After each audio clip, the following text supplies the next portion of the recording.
Donna Settles running for city clerk in 2022. He is. He's on fire today. The desk just He's isn't just big waiting for enough. someone to get up and get a piece of paper. Call the meeting back to order. I came with all my paper. Reconvene to open session. Anything to report? Excuse me. That's all right. We convened in closed session for a conference of the city's labor negotiators, and also held a performance evaluation for the city clerk. There is no reportable action. Thank you. Roll call. Vice Mayor Cruz. Here. Councilmember Mawson. Here. Councilmember Campion. Here. Councilmember Lamson. Here. Mayor Hewer. Here. Please join me in a moment of silence in honor of Roy Herberger, who we lost on Sunday. Roy played such a huge part in our community in the ownership of the Galt Herald. He always said education held the key to life success, and I absolutely agree. He was a big advocate for education. And Vice Mayor Cruz will lead us in the flag salute.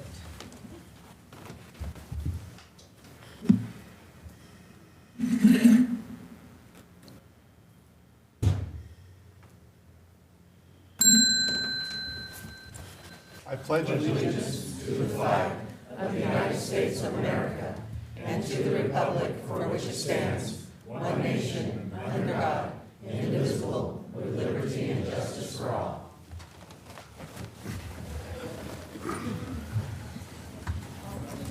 Video statement. This meeting of the Galt City Council will be cablecast on Metro Cable 14, the local government affairs channel, on the Comcast Consolidated Communications and AT&T Uverse cable systems. The meeting is closed captioned and webcast at www.sacmetrocable.tv. Today's meeting will air Friday, March 9th at 9 a.m. and Saturday, March 10th at 9 a.m. The City Council meeting videos are also archived on the city's website, and a DVD copy is available for checkout from any library branch. Agenda approval, additions and/or deletions. I'd like to pull item J6 for discussion, mostly for the chief to give us explain it to us. Okay. Okay.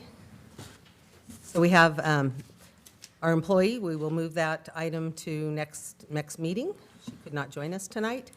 And now we will have a presentation regarding the California Voters' Choice Act. Jill Levine, Sacramento County Registrar of Voters. Welcome, Jill. Okay, what'd you do with my clicker?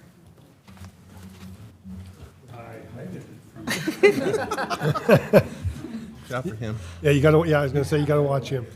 Thank you. Good evening, Mayor and council members. I am Jill Levine, your Registrar of Voters for Sacramento County, and I had no idea you'd have a packed house for me tonight, but I appreciate that. Thank you.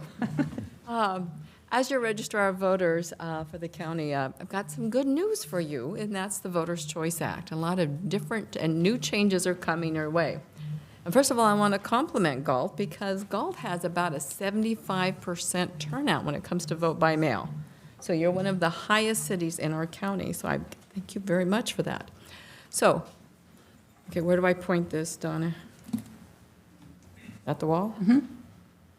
You said you turned this on? You turned it off. Boy, Mr. Winkler. Thank you. Okay, what is the Voters' Choice Act?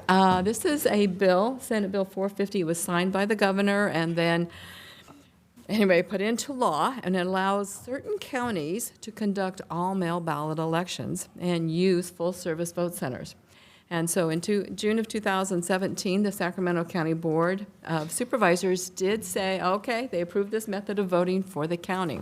So beginning with the June 2018 election, we have become an all-mail ballot county with vote centers. So if you have been a permanent vote-by-mail voter, you won't see any changes. Only if you are one of our diehards that always thinks they need to go to a polling place will you see any changes. Currently, there are 14 counties that were allowed to go forward in this bill, but only 5 chose to do so. That is Sacramento being the largest, Napa County, San Mateo, Nevada, and Madera County. The rest of the counties are allowed to go in 2020. So you can kind of see where we're headed this way.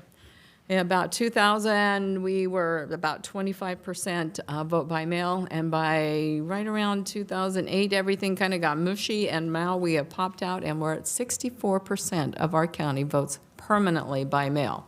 So knowing that, what does that mean to us? It means that with this Voters Choice Act, and this is one of the reasons we chose to go this way, is that every registered voter in Sacramento County will be receiving a ballot in the mail. Those will go out the first week of May. And to return it, vote your ballot, put a stamp on it and return it in the mail. You can drop it in one of our drop boxes. You can drop it at one of our vote centers, which we'll talk about in just a minute, or you can drop it at our office. And many people don't realize that we actually start processing those ballots 10 days before the election. Because when you see the results on election night pop up, that's because we've been working on them for a good 10 days prior. Now, we cannot release any results, nor do I get to even see any results until 8 o'clock. The whole thing is planned that way. So what does this mean to you? We want to make sure that vote by mail ballot counts. That's even more important than ever. So mark your ballot clearly. Make sure you sign that ballot envelope and return it on or before Election Day. And if you didn't know, on our website, you can actually check the status of when we've mailed it to you, and if we received it, and when we have counted it. So that is on our website for anyone to check. So in addition to getting your ballot by mail, you are now going to see vote centers. So you've had your polling places where you've been assigned to one place and they're open one day. That all changes. Vote centers are open, some of them are open up to 10 days before the election. All vote centers are open the weekend before election and will be open on Election Day. And you can vote at any vote center. So if you're up in Sacramento somewhere and you're saying, oh man, I can just stop by here and I want to vote, do it. You don't have to go to this one place that you were assigned to previously. It does not matter anymore. Each of these vote centers will have the ability to get your ballot to you, regardless of where you are in Sacramento County. At the vote center, we have expanded services. They're almost like little mini offices throughout the county. Let's say it's past the close of registration. Registration closes on the 15 days before the election. It's 14 days. You forgot to change your address. Can I vote? Or you just moved into town.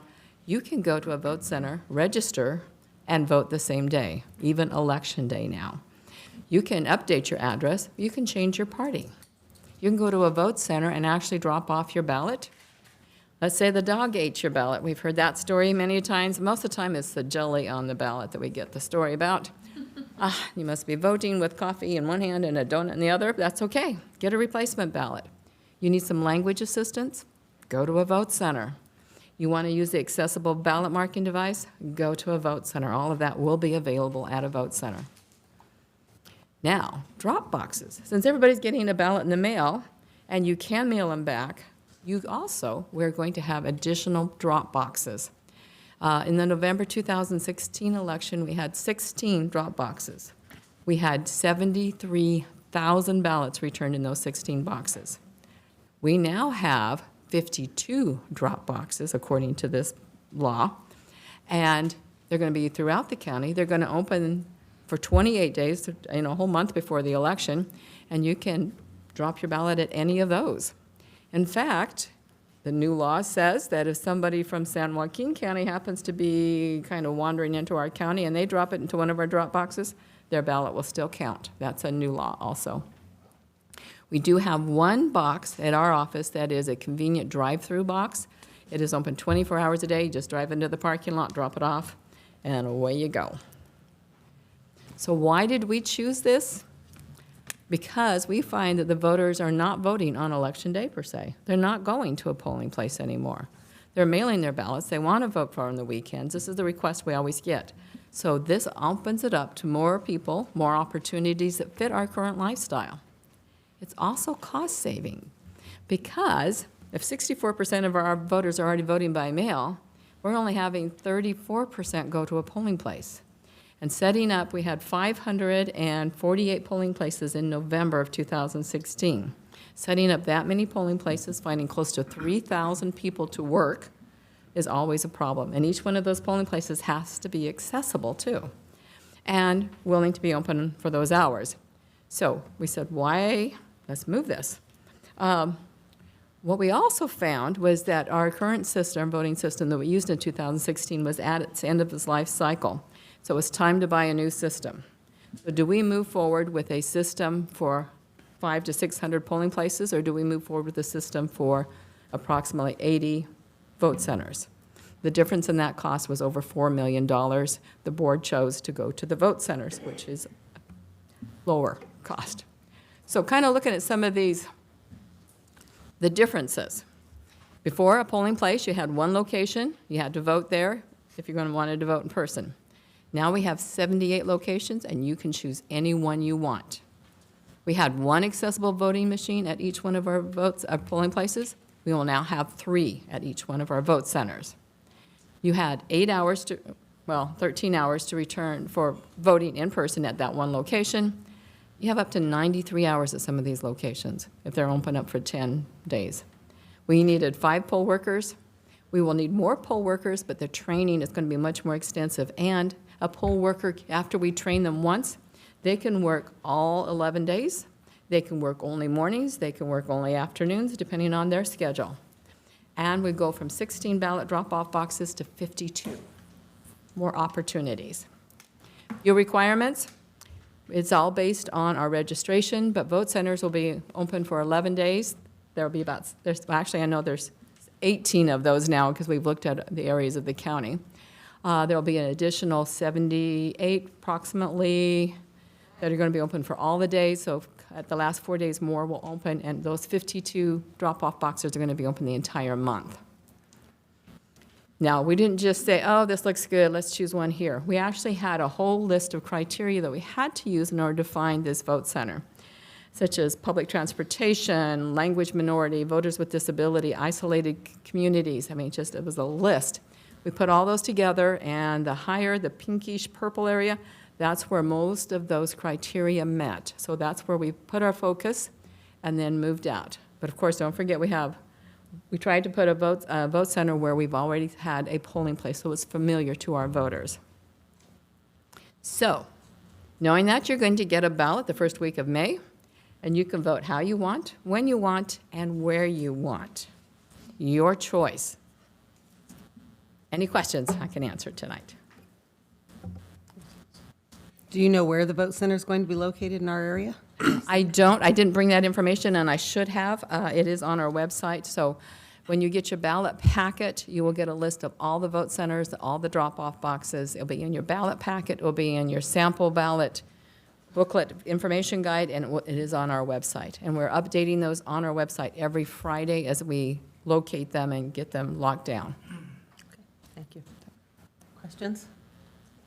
It's the only one that came to mind. Yeah. Where are they? Where are they? Where are they? Okay, I will find that, and I will send that information back to Donna, so you know where those are in the Galt area. Thank you, Jill. Thank you very much. Thank you. Public comment? Pardon? I was going to say. Under Government Code Section 54954.3, members of the public may address the council on non-agenda items. Speakers may address city council on any agenda item during consideration of the item. Speakers shall restrict their comments to issues that are within the subject matter jurisdiction of the city council and limit comments to a maximum of 5 minutes.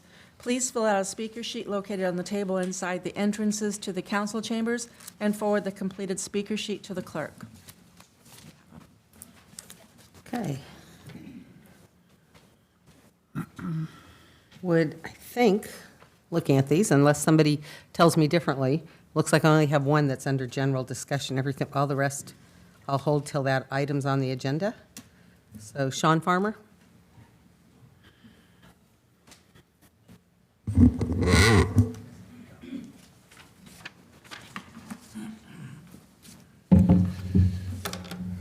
Good evening, Madam Mayor, council members. First off, as a great man once said in these chambers, I'm here as a concerned citizen. I'm here tonight to speak along with a couple other folks about the recent discussion that you guys had regarding the qualification for people to serve on the committees and commissions within this town. There was comments made about the interpretation of being vested in the community. There was comments made that someone who lives within the city limits is more vested than someone that does not. What I have to say is that Galt's a rural community. This town was founded on people that live in the country. These are farmers, these are dairymen, these are people like John McFarland who founded this town. You think in 1890 if someone would have came to John and said, we really appreciate all the work you're doing, John, but because you live at McFarland Ranch and you don't live in the actual city limits, that we don't want your participation in planning or making decisions. This is absolutely wrong. 70% of the revenue, as stated by the council, comes from property taxes, which means 30% are non-property owners. So that means that 30% of these people in this town don't pay property taxes, but they have the right to vote. Many long-term vested families are here. Families such as the Spons family who owns the cookie factory. Tell me that that family's not vested in this community. They've done a lot for this community. They don't live in the city limits. Not only can they not serve on a committee according to those of you up here, but they can't even vote. And it has been like that for a long time. People like my father-in-law, for example, who own commercial property since before I was even born, who have paid hundreds and thousands of dollars in tax money, and he can't have a vote or even serve on a committee, or he apparently has no vested interest in the community.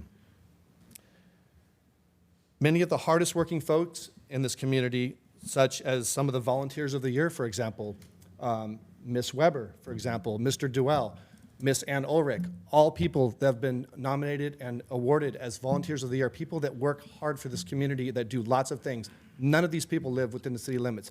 Yes, they do have a 95632 area code. When they write down their address, it says Galt, California. And they all pay property taxes outside of the city limits, which goes into our school districts where their kids go to school. These are people that shop and spend their money here and call Galt home. For someone like yourselves to sit up there and say that these people are not vested in the community because they live on the other side of a sign is not only an insult, but it's ignorant. This decision is not only moving us backwards, I feel that the time has come where the voting rights should be changed. I feel that if you pay property taxes in the city limits or you have a 95632 area code or possibly both, that you should be allowed to vote for the people that represent you.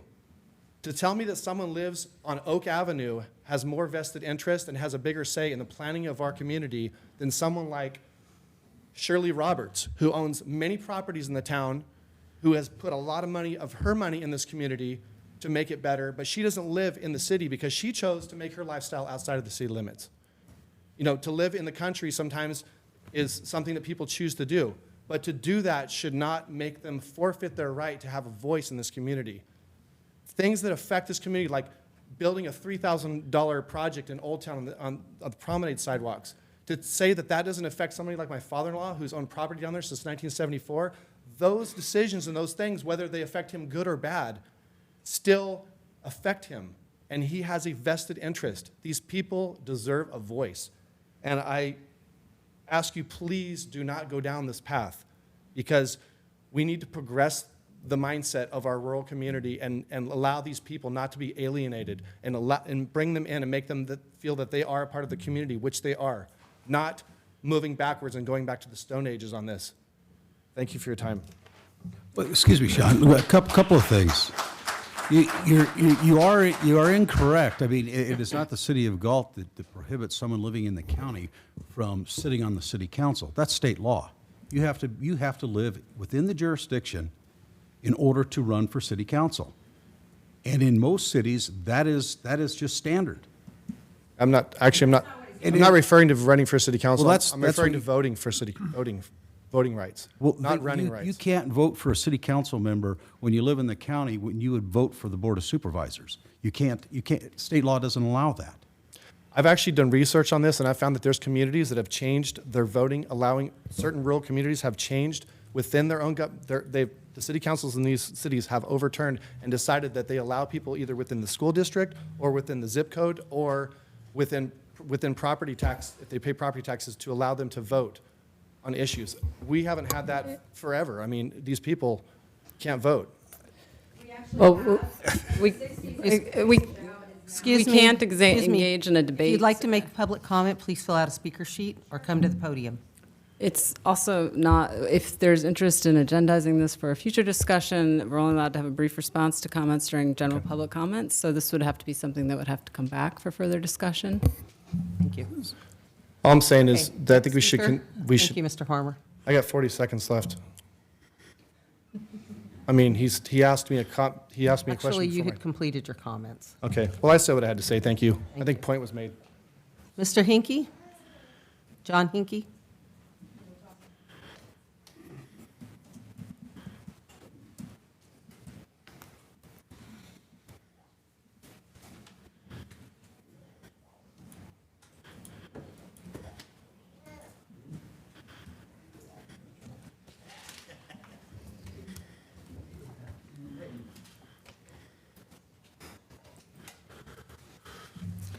Well, I don't get up here very often, but I am up here for about the same reason Sean was here.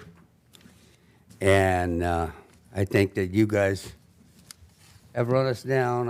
I own probably a little over 40,000 square feet of property.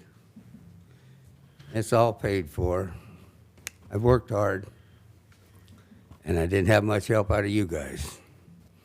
But I wish you'd try to change your mind on certain things like this. You ain't gonna affect me, but it's the new people coming up that you might get into your venture. So, have a nice day. Thank you. Any further public comment regarding? Did you want to talk at the item, or did you want to talk? That item's not on the agenda, that item is part of the public comment. This is from the previous agenda. Go back to, okay. Dan Denier, that's fine.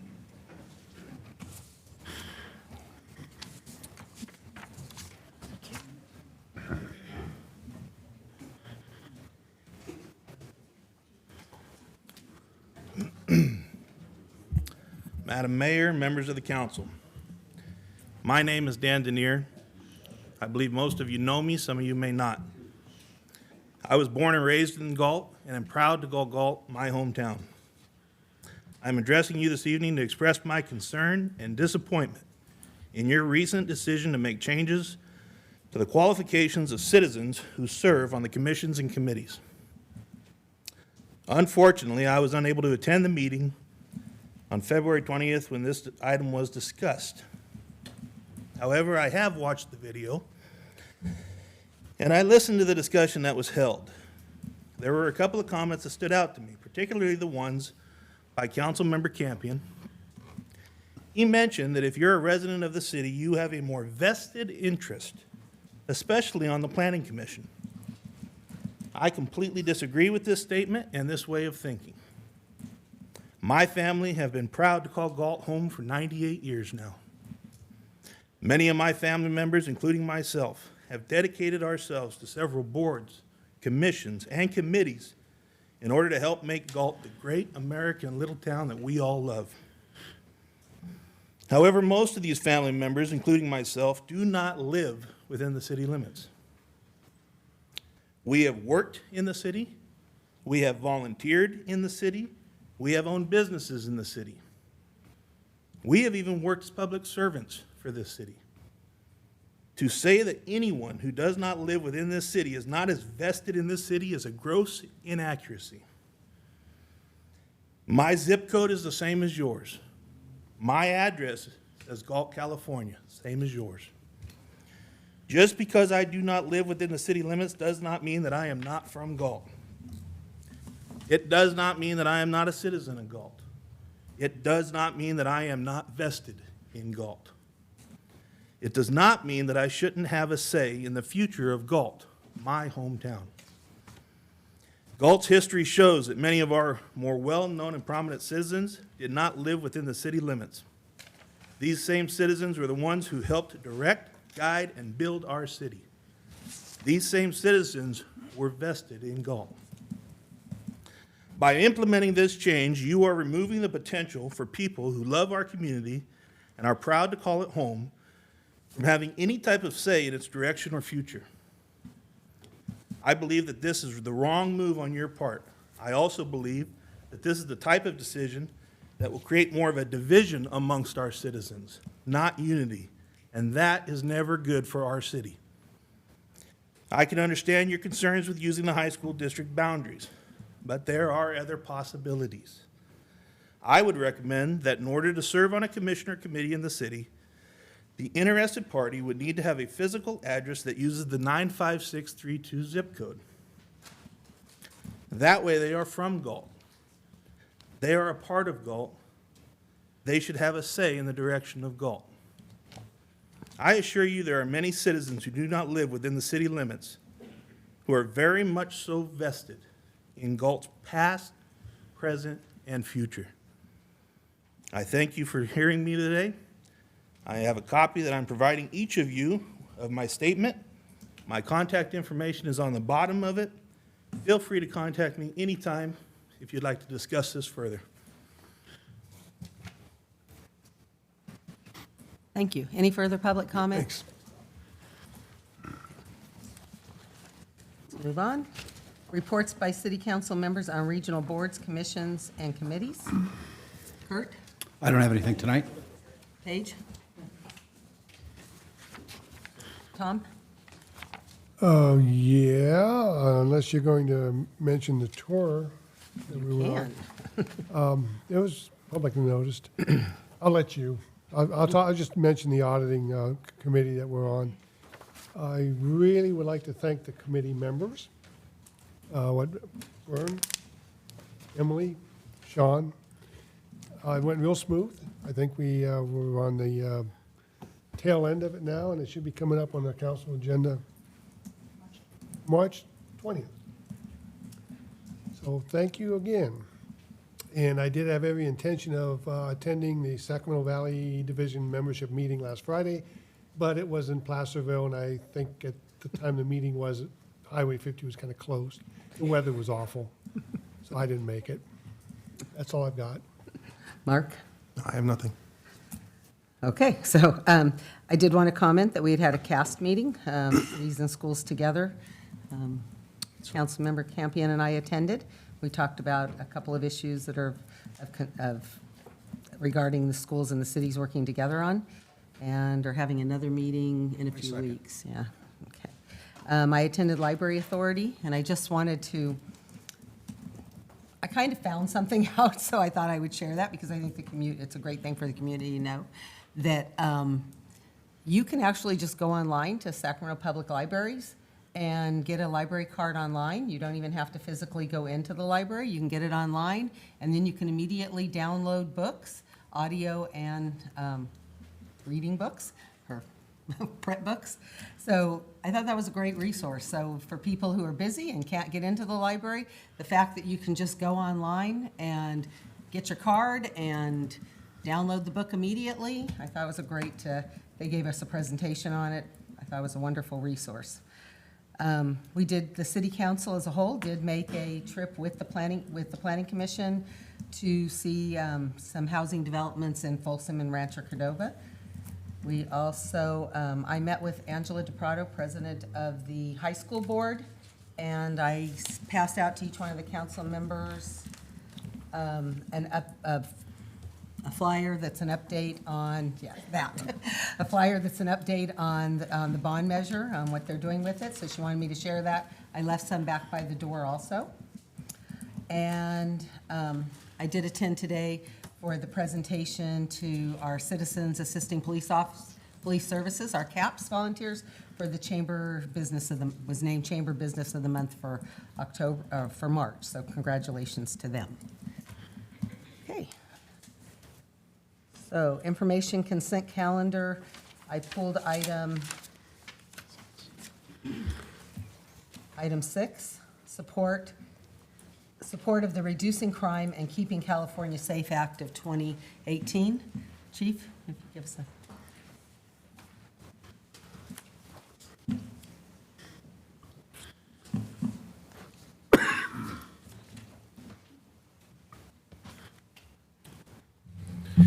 Good evening, Mayor and members of council. So before I get started, there are some young people in the audience. So parents, if you're with them, some of the information I'm going to share, you might not want them to listen to. So give you an opportunity if you want them to step out before I start. Okay. I am a proud member of the California Police Officers Association for the state of California. I'm a board member. I represent Sacramento County, Yolo County, and Sutter County.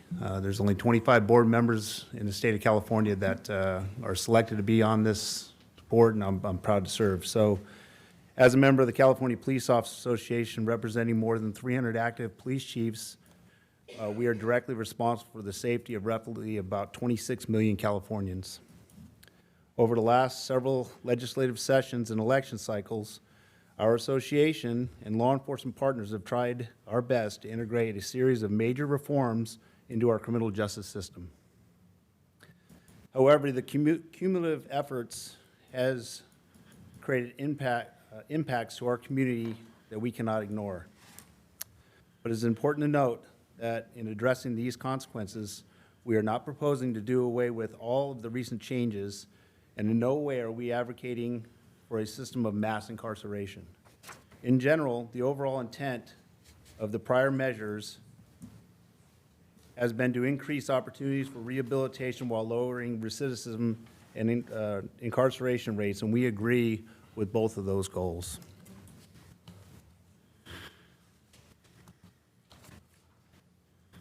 But these major policy changes have resulted in a serious unintended consequences that have negatively impacted public safety in communities throughout California.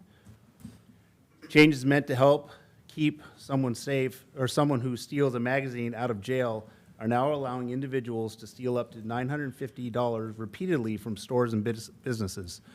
And with that, the cost, the billions of dollars that's caused to the state of California and the retail industry has been passed on to consumers. Additionally, reform intended to lower penalties on personal drug use and theft have diminished the amount of evidence law enforcement can collect to help solve cold case murders, rapes, and robberies. And modifications to our parole system designed to apply to nonviolent offenders are set to potentially provide early releases for serious domestic abusers. This initiative helps crack down on repeated offenders and protect our most valuable victims from dangerous individuals who take advantage of our laws, our businesses, and our communities. So I think it's important that everybody knows what, when Prop 47 was passed, what changed. The thing that affects us the most, I mean, there's a number of different things that went from a felony to a misdemeanor, but one of the other things that happened when passing of Prop 47 was the consideration of what is considered a nonviolent felony. So when you go to prison, what is a nonviolent felony? I'm going to read those off. What currently under the state of California, this is a law considered to be a nonviolent felony. Human trafficking of a child, abducting a minor for prostitution, rape by intoxication, rape of an unconscious person, felony sexual penetration, drive-by shootings or shooting on foot or at an uninhabited dwelling or vehicle, assault with a firearm, felony domestic violence, felony assault with a deadly weapon, serial arson, solicitation to commit murder, assault with caustic chemicals, assault by a caregiver on a child under 8 that could result in death or coma, felony assault using force likely to produce great bodily injury, false imprisonment, taking a hostage when avoiding arrest or to use as a shield, assaulting a police officer with or without a firearm, exploding a bomb to injure people, felony hate crimes, any felony where deadly weapons are used, felony use of force or threats against a witness or a victim of a crime, and felony elder or domestic adult abuse. Those are currently nonviolent felonies within our California laws right now. So the violent list would be shorter from the sounds of it. Well, those are all reduced from before Prop 47, those were violent felonies.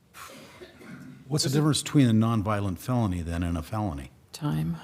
Just, so I'll get to the points on that, what happens if you're classified as a violent or nonviolent felon.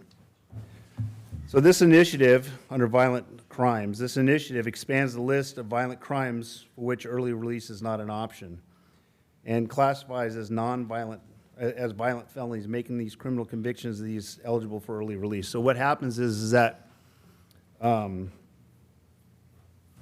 when you're eligible for parole,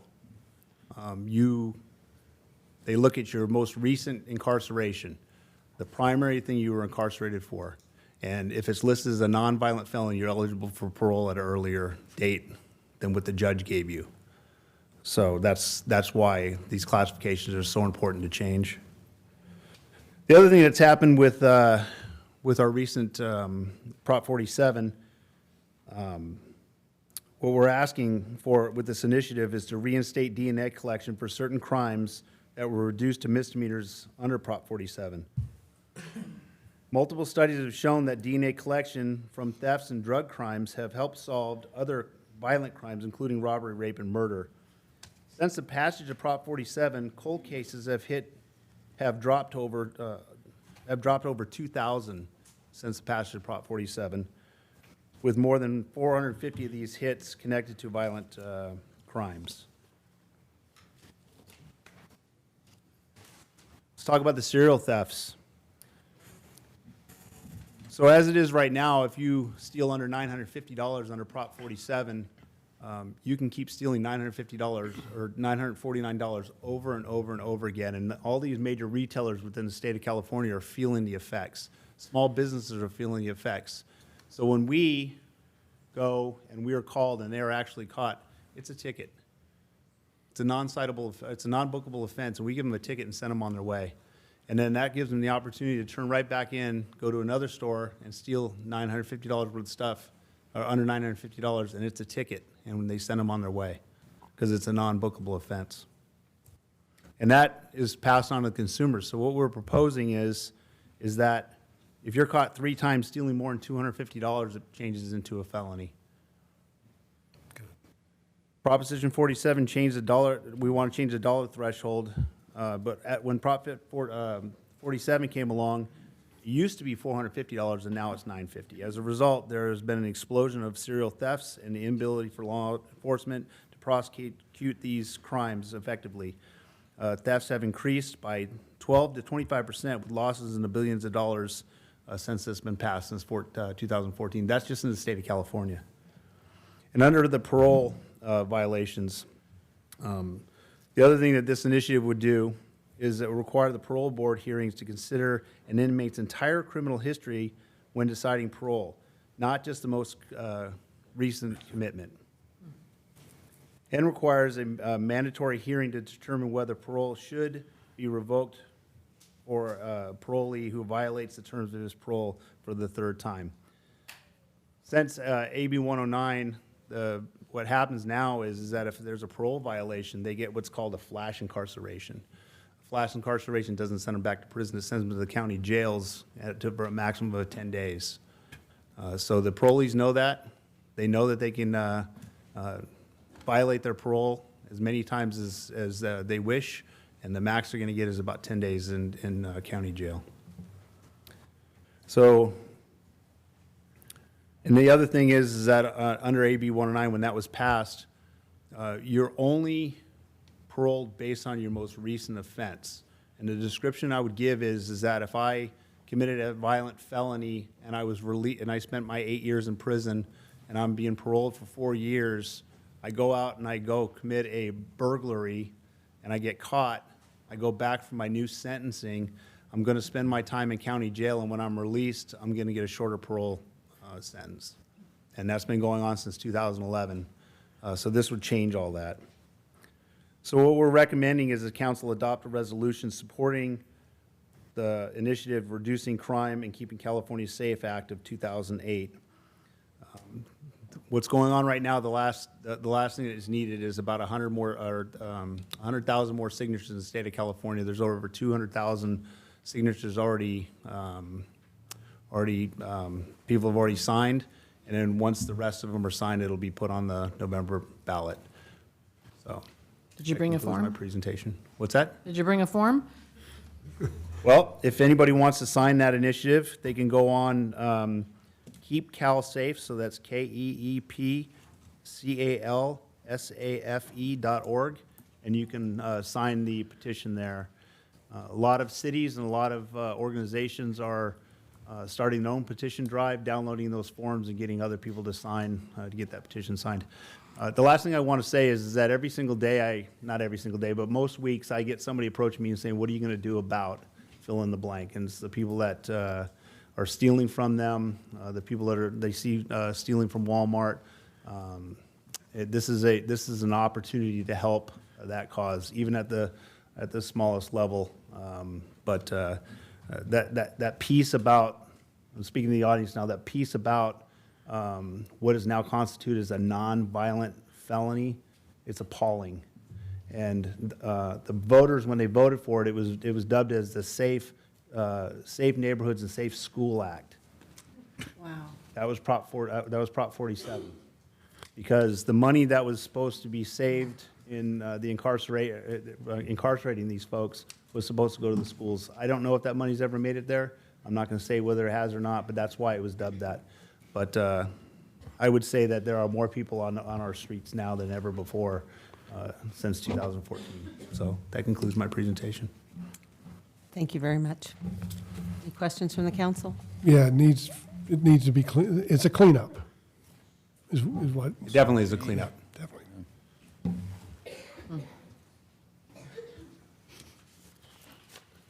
Well, I know in 2014, all of us that were involved in anything in law enforcement knew that 47 had problems. Yes. And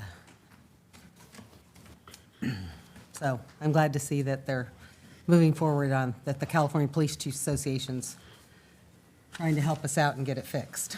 Well, if you're looking for a Motion? motion, I'll make it. Second. I have a motion by Councilmember Mulson, second by Vice Mayor Cruz. Call for the vote?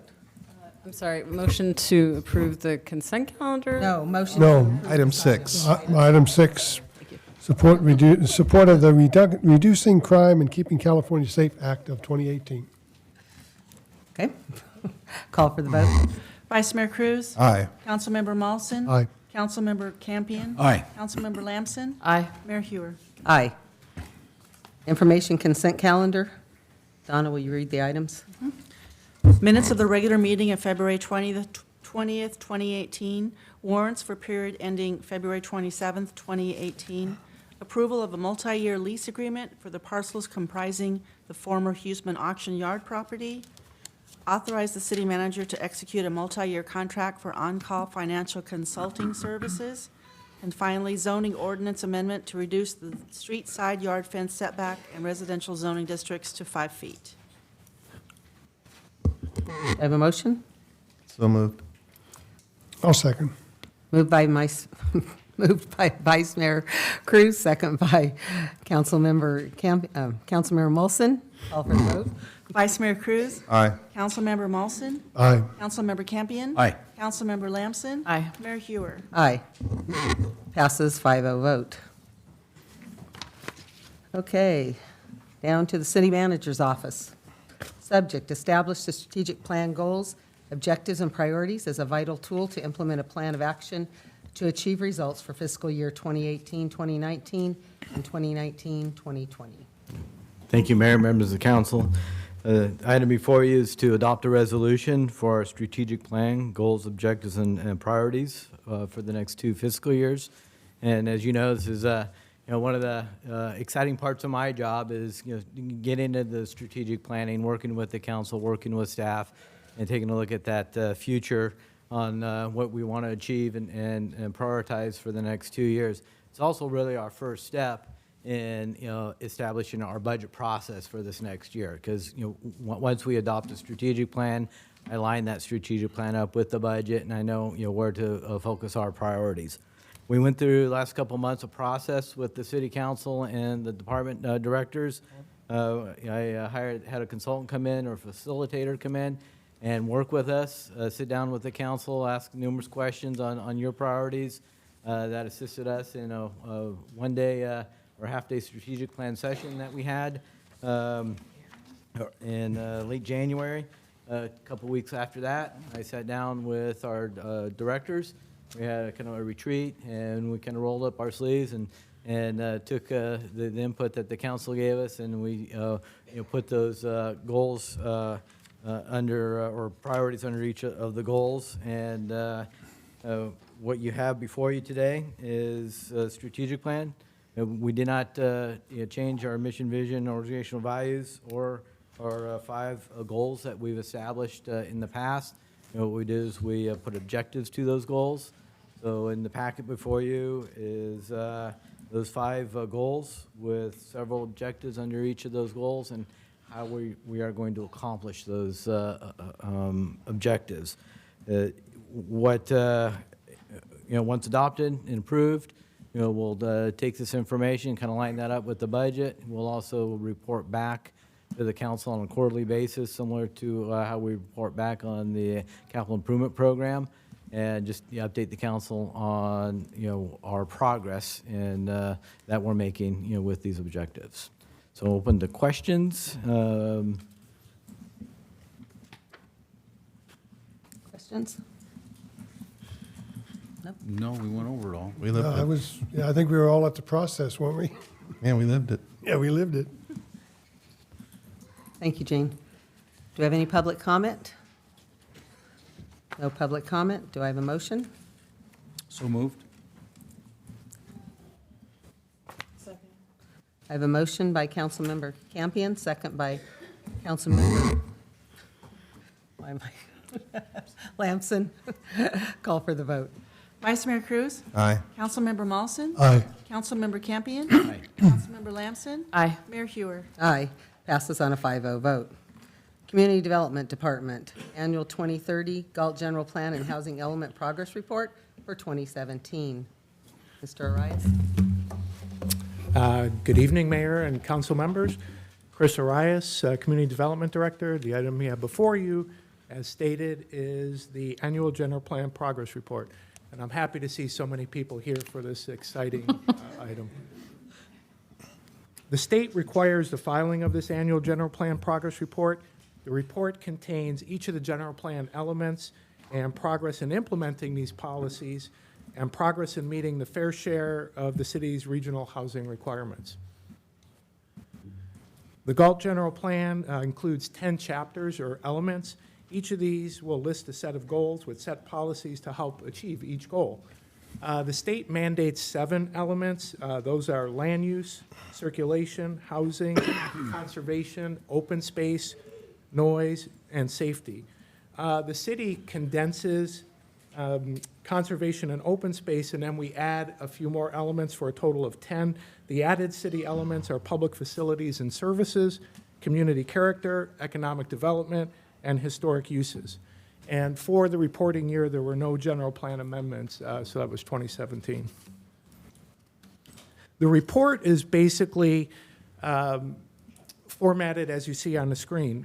We show the status of each of the policies in the 10 elements on the left-hand side of the chart, and the screen shows a sample, and then on the right-hand side of the chart, we basically give an update of each of those policies. So each of the 10 elements contains this same type of format. This slide's a little tough to read, but it is our progress toward meeting our housing requirements.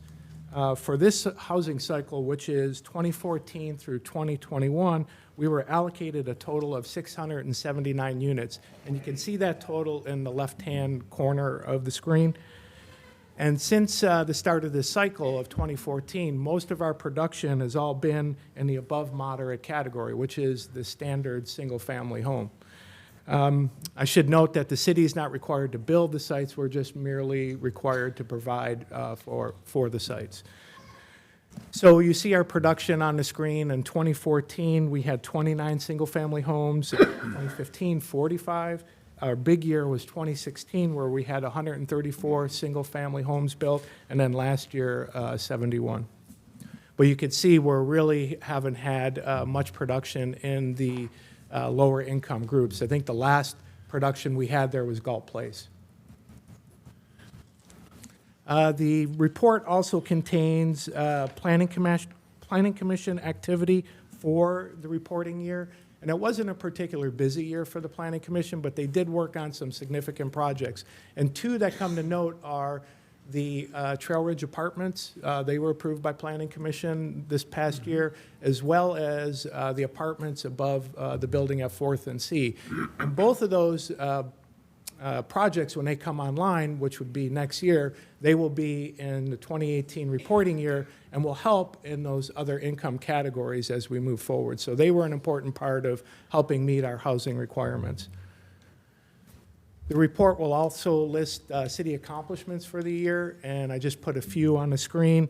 Big ones of note were the city receiving the grant from the California Energy Commission for the Climate Action Plan, for the Carillion Boulevard Master Plan, and also for the Galt Market Master Plan. And then the biggest accomplishment last year was really the formal annexation of Eastview, so that the city grew by 500 acres last year due to that annexation. And so that concludes the staff presentation. We ask that the City Council accept the report and direct staff to submit it to the state office consistent with state code. And we're available to answer any questions you might have. The only comment I had, and it probably doesn't fit in the general plan, but under safety and seismic, with the train derailments, everybody remembers, it's not covered in the general plan. However, in discussions with the city manager, the place might be better in our emergency operations plan, which we might want to look at the safety committee. So it was a good memory jog for that. Yeah, I did read the whole thing. If you got that far, I know you did. Had a good night's sleep, too. Any further comments? Okay, thank you. Thank you, Chris. Do I have any public comment? Do I have a motion? Move for approval? I'll second. Moved by Councilmember Campion, second by Councilmember Mawson. Call for the vote. Vice Mayor Cruz? Aye. Councilmember Mawson? Aye. Councilmember Campion? Aye. Councilmember Lamson? Aye. Mayor Hewer? Aye. Motion passes 5-0 vote. Finance Department, subject, master fee schedule update.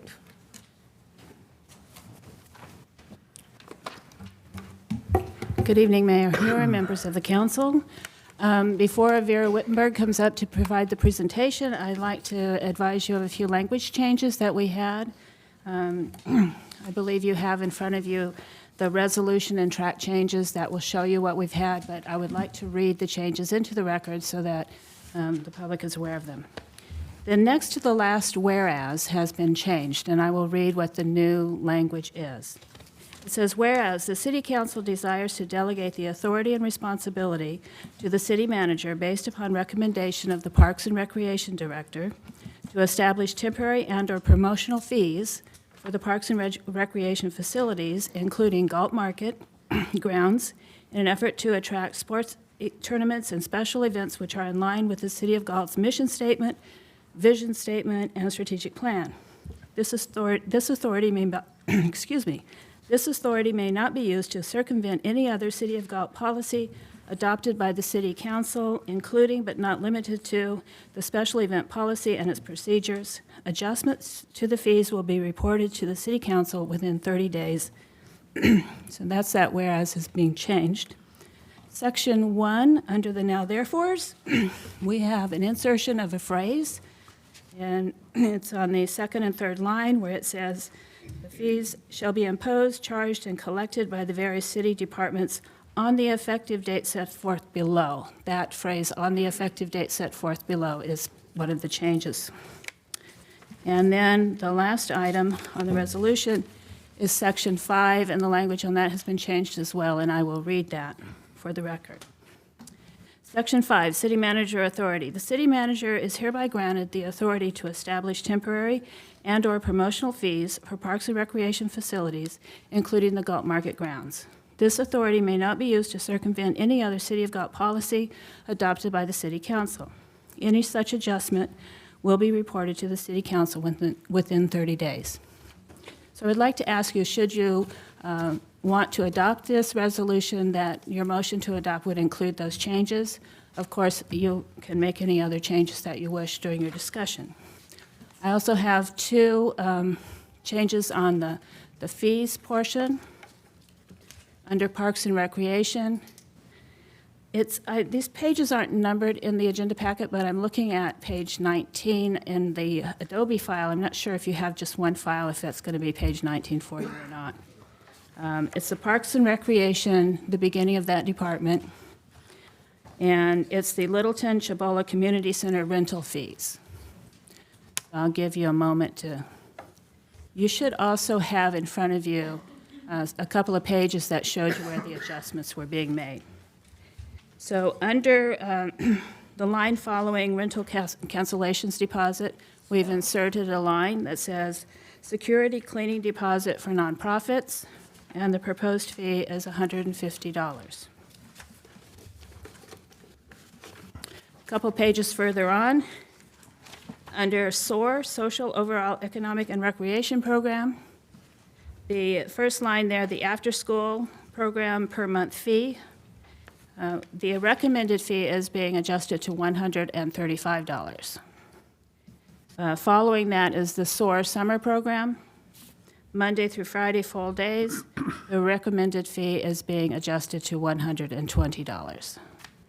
So should you decide to accept the fee schedule, I would ask that you include those changes in your motion to adopt.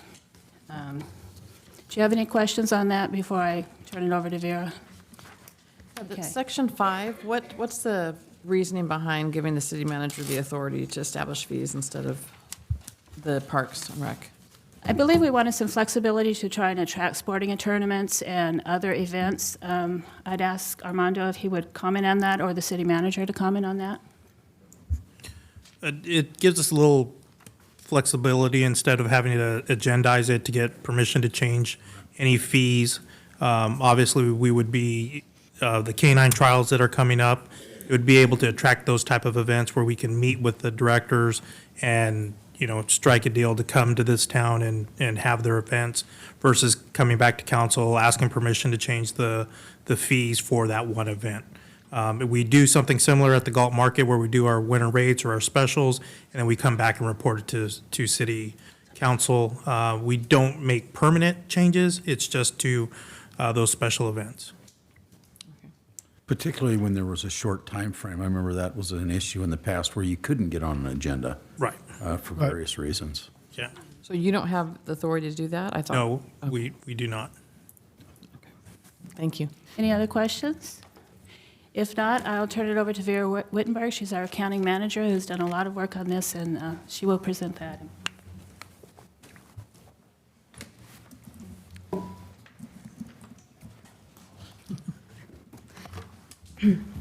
Good evening, Mayor Hewer and members of the council. Tonight I'll be presenting the master fee schedule, the update of 2018.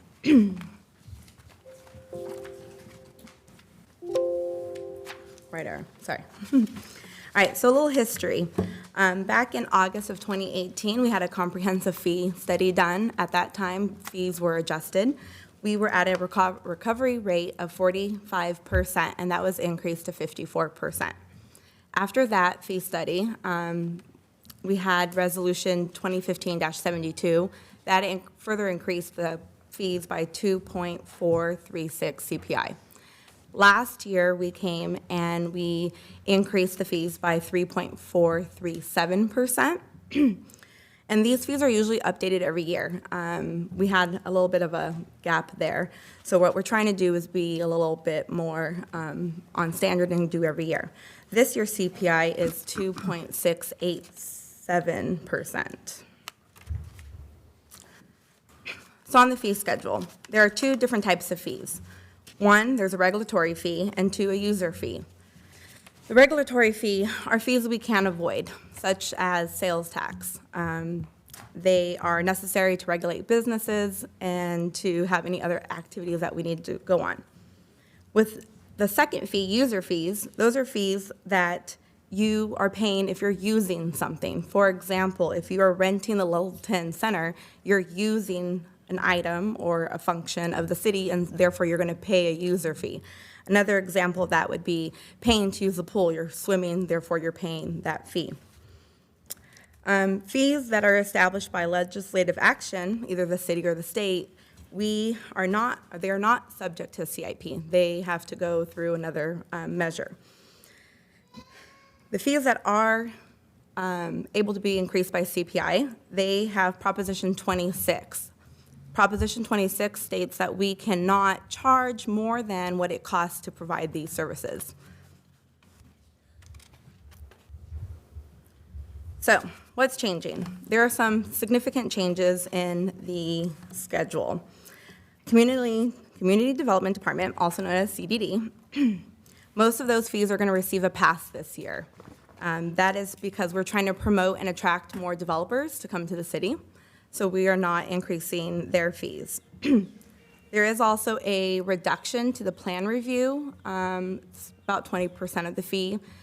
What this means is a developer who's coming in and is going to build a tract of homes, they have 5 to 7 home types, so they're not having to review as many different plans, whereas a custom tract home might have several plans being reviewed. There is an existing fee that's being renamed. It's the CRW permit tracking. That was $38. What the department is recommending is that we split the cost. It will be split into the technology program recovery fee of $24 and then the technology maintenance fee of $20.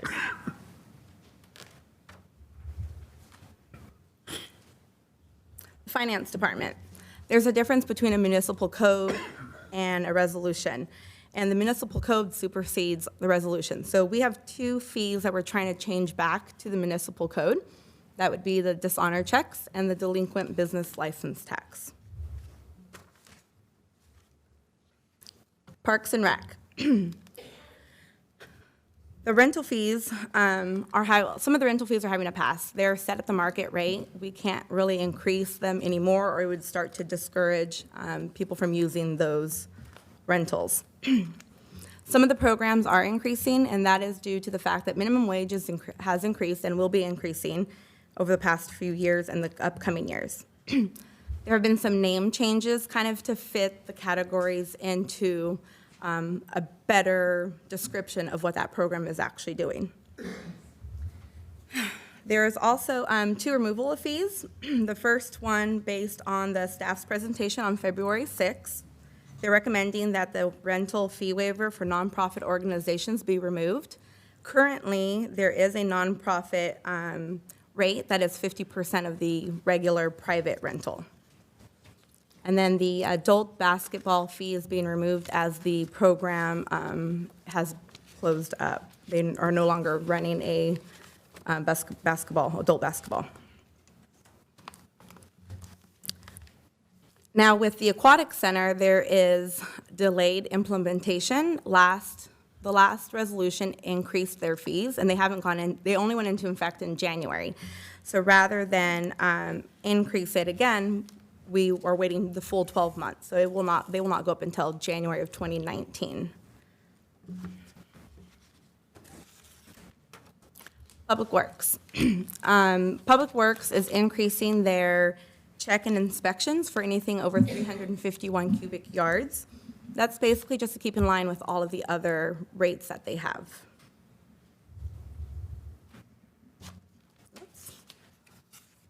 Here, if I might just clarify that last, that is our grading permit fee plan check. It is not our general plan check.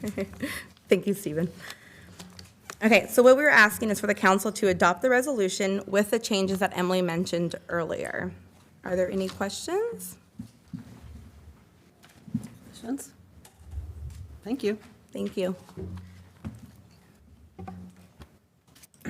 We have a large number of public comments regarding this item, so With the council's approval, I'd like to reduce public comment to 3 minutes per speaker. Otherwise, we would have well over 2 hours of. How many comments do you have?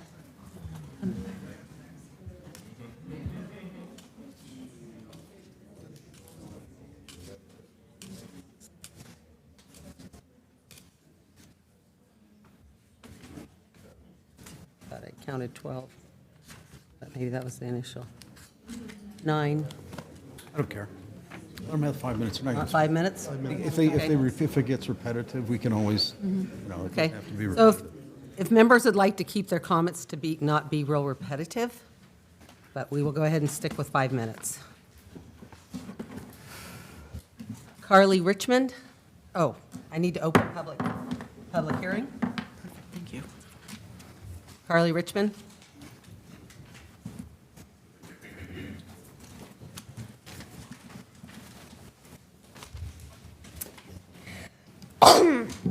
Hello, my name is Carly, and I am defending the previous statement. I'm a Girl Scout member of Troop 1803, and I've been a member of Girl Scouts since 2013. And since that time, our Girl Scout service unit has hosted numerous events in the Galt public facilities. We have hosted our Daddy-Daughter Dance, our Girl Scout Pinewood Derby, World Thinking Day, Cookie Rally, our Bridging Ceremony, and other nonprofit events.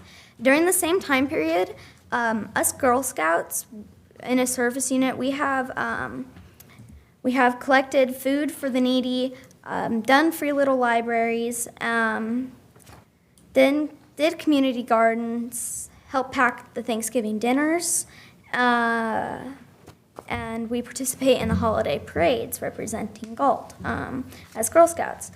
So our sole source of funding is our cookie sales, and a lot of our troop money goes back into Galt. And all of our service events are provided at low to no cost at all to our girls, and all of our events are nonprofit.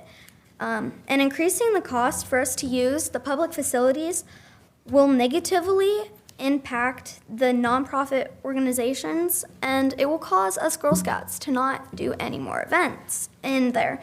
So, I know this is short, but I strongly urge you as Galt City Council members to seek out other means of funding for city projects that does not impact the nonprofit organizations. Thank you for your time, for listening to me. I know it was very short. Do you have any questions or comments? Thank you.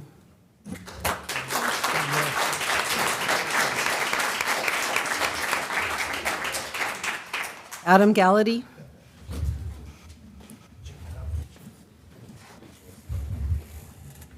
And Janice Barsetti following Adam.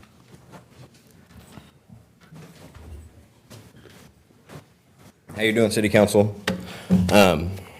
Sorry, big turnout tonight. So I'm just here to speak about just not the nonprofits or anything like that, just the Parks and Rec department of it, and the increase in fees according to city tots and just the recreational programs here in town. So I've looked at some of the public reports that are available online. I understand I don't know all the inner workings of the Parks and Rec department. You know, I don't work there. I'm just an outsider looking in.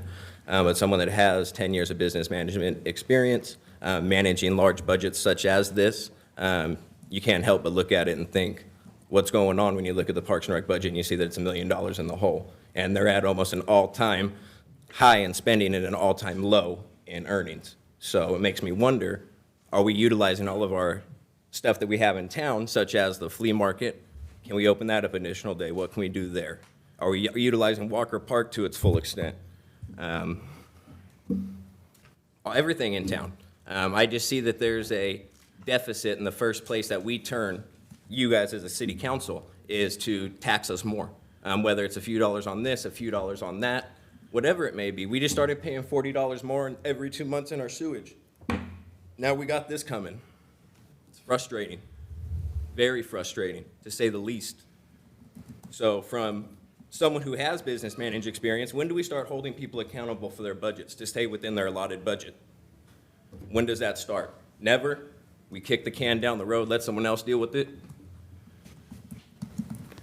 It's frustrating. So, I'm just wondering what else we can do to raise funds besides passing it on to the citizens of this town. What else can we do? Show the public what you're working on to make it a better town. To make sure then we might not have this big, look at our community. We turned out in full because of a fee increase. When was the last time there was this many people in this building? Think about it. You're up here, you're elected officials. I don't know all your campaign promises. I don't know what you ran on, but maybe we should look at it, make sure we're holding you guys all accountable. It's frustrating. I think everyone's frustrated. Looks pretty evident. So what's the plan going forward? What do we do? Do we pass it on to us? Make nonprofits pay for more in the community? Make me have to pay more for both my kids to go to city tots? You guys can't even keep the website up to date. Come on. Let's get with it. Want more money, but we can't keep the programs we have afloat. But we want more of your money to mismanage. When we buy these parks and rec equipment, the playgrounds, it's not a one-time fee. We all know it's not a one-time fee. Where was that money that was budgeted to maintain it? Where was the money that was budgeted to replace that equipment 10 years down the road? Why are we looking for it now from the citizen? What's going on?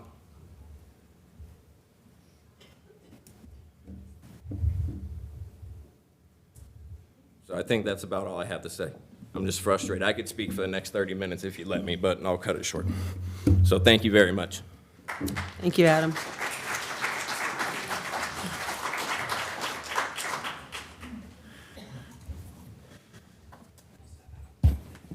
Mayor Hewer, council members, I'm Janice Barsetti Gray, president of the Galt Area Historical Society, and I'm also speaking on behalf of the Galt High School Alumni Association. I'm members of both of them. All of you are members of the Galt Area Historical Society. Councilman Molson, a past president, so you all know what the Galt Area Historical Society is about and what we do for the community, the area. We restore, and we preserve the Galt history for generations to come.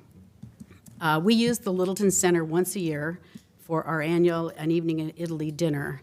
And the Galt High School alumni uses it once a year for our annual dinner in October, annual alumni dinner. And that dinner has alumni from the 1930s all the way to the present. And that dinner, we have last year, through the proceeds of the dinner, we were able to give out over $8,000 in scholarships to Galt High School seniors who are going to college this year. So my point is, what we do in this community as a nonprofit goes right back into the community. We don't put it in our coffers and leave it sitting there. We're constantly spending money. The Ray House Museum costs us over $2,000 a month to maintain. The McFarland is close to $3,000 a month to maintain. Those fees, have to come from somewhere. So, as you know, we do a lot of fundraisers. We try to take care of what we can ourselves. We at points ask for grants, but we're constantly putting back into this community, and we do appreciate the fact that we're able to speak here tonight to tell you our opinions, and we would like you to not increase the fees for the nonprofits. Obviously, we only use the Littleton, and perhaps once we get our event center at the McFarland Ranch built, maybe it won't be an issue to you because maybe people will want to rent that from us. So I'm just saying that I do appreciate the fact that you consider not raising these fees for nonprofits. Thank you. Can I just ask you a question, Janice? Sure, I'm sorry. Okay. So does the Historical Society waive their rental fees for nonprofits? We have a special rate for nonprofits. You have a special rate. Yeah, special You rate. do charge? We do, yeah. Thank you. But it's like a lot less than what everybody else pays. So. Thank you. Yeah.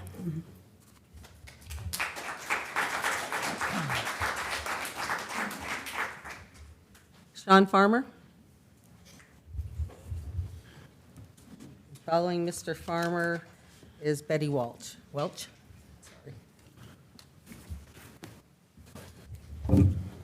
We meet again. I'm not going to ever try to repeat some of the things that some others, I'm sure there's a lot of other people that are going to comment on the same thing. I'm here to speak kind of on the same notes. First of all, I want to say that it is awesome to see, good or bad, the amount of people that turn out at a city council meeting.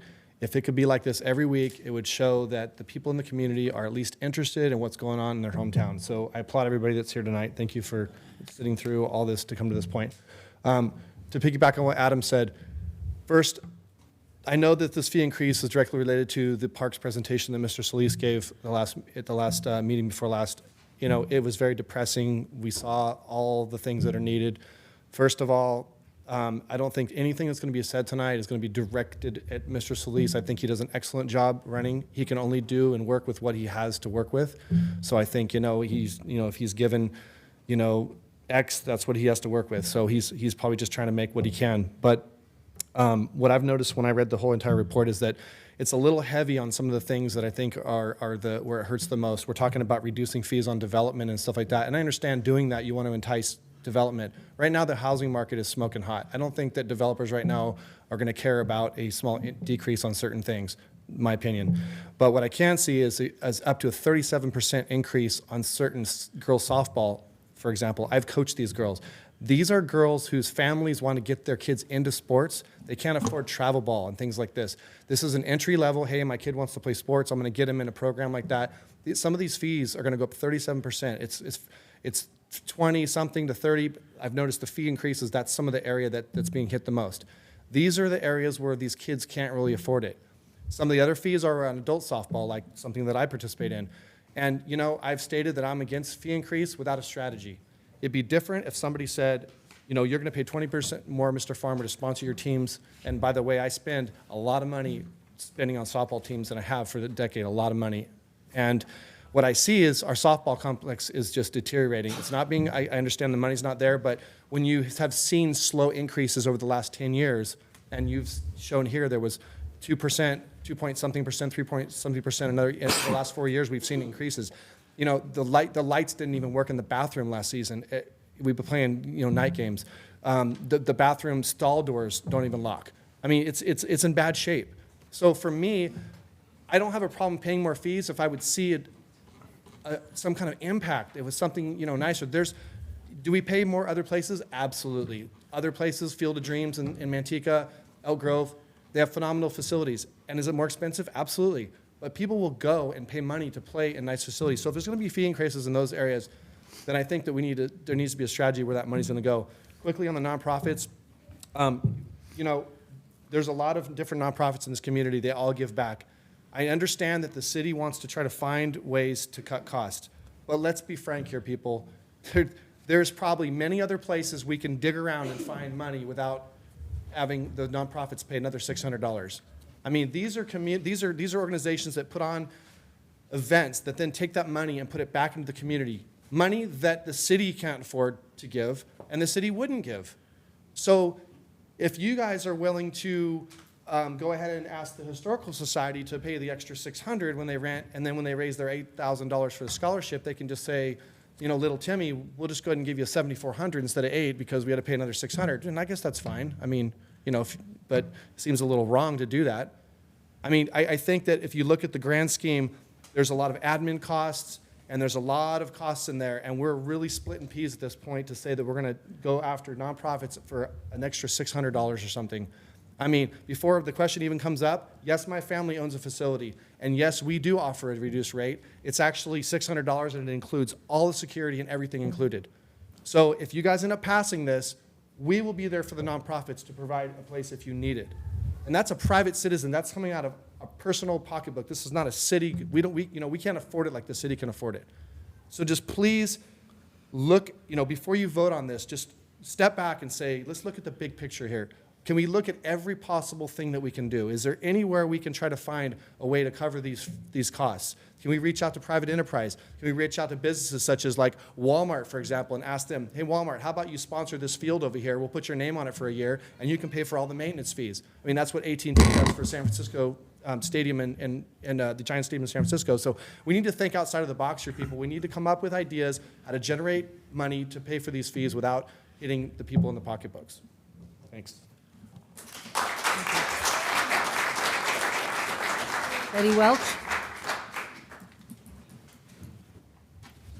And following Betty is Gloria Stemler. Hello, my name is Betty Welch. I'm with the Galt Senior Club. As you've heard many people here talking tonight on the nonprofit fee increase, I understand where they're coming from. A lot of our seniors do put on events that go towards the community. We have raised 2 scholarships every year that go towards high school students.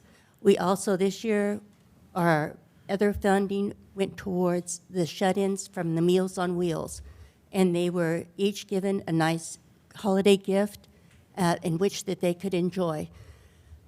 We have other programs that are going on along with this, and I urge you to consider what these nonprofits do for the community. What benefit have they contributed that helps you in helping the community become a better community in which we can raise our kids?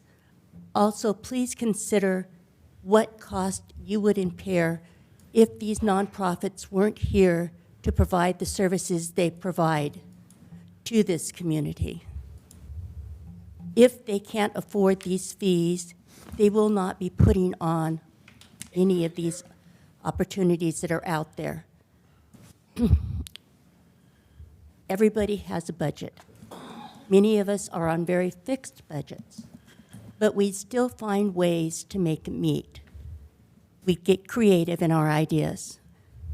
Perhaps we could do things such as a community garage sale at the flea market that would go towards funding some of our projects that go towards the city. Other ideas that are out there, I know there are many, but please try to find another way to get these fees without raising it on the nonprofits. Thank you. Thank you.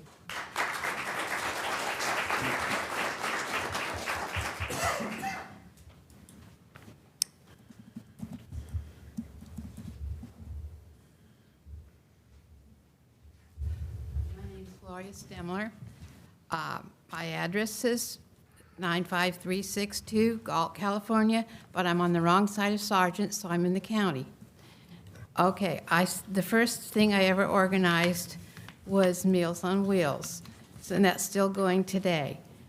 The last thing I've organized as big is L'Haim, and we're doing outreach with the homeless, the poor families in the area. We have a boutique to help finance and pay the rent.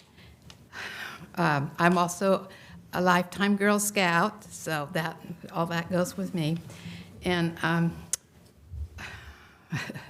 they've said a lot of good things here that I'm really proud of. But the thing is, we just used the hall Saturday. We had a great turnout. We cleaned up the place clean. And the guy came in and said, wow. So we were all done. So I don't think we should be penalized for using the hall and leaving it clean. And it was clean when we got there, and we tried to leave it cleaner. But some nonprofits, I understand, are using it for, what do you call it? They're slobs, and they leave it. And so I could see giving them a warning and say, okay, one more time and you're out. Okay, penalize that group, but don't penalize all of us. So that's all I have to say. Thank you. Thank you, Gloria. Nicole Gregg. Following Nicole is Erica Roaches. Hello, thank you. I wasn't exactly planning to talk tonight, but it just kind of turned out that way. So I'm here representing Girl Scouts as well, and as Carly touched on a lot of things, we have done lots of, as she gave you guys a list of a lot of things we've done for community service around the city of Galt. One of the things that we've also done in addition to her list is we've participated in the River Oaks campus beautification program, none of our kids that were in that troop at the time go to River Oaks.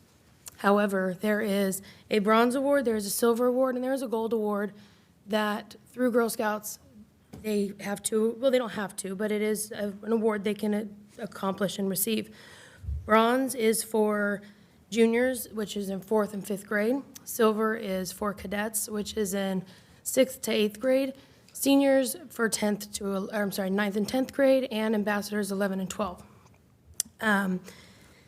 Within that, the requirements for that award are that they have to complete 50 hours of community service within our town.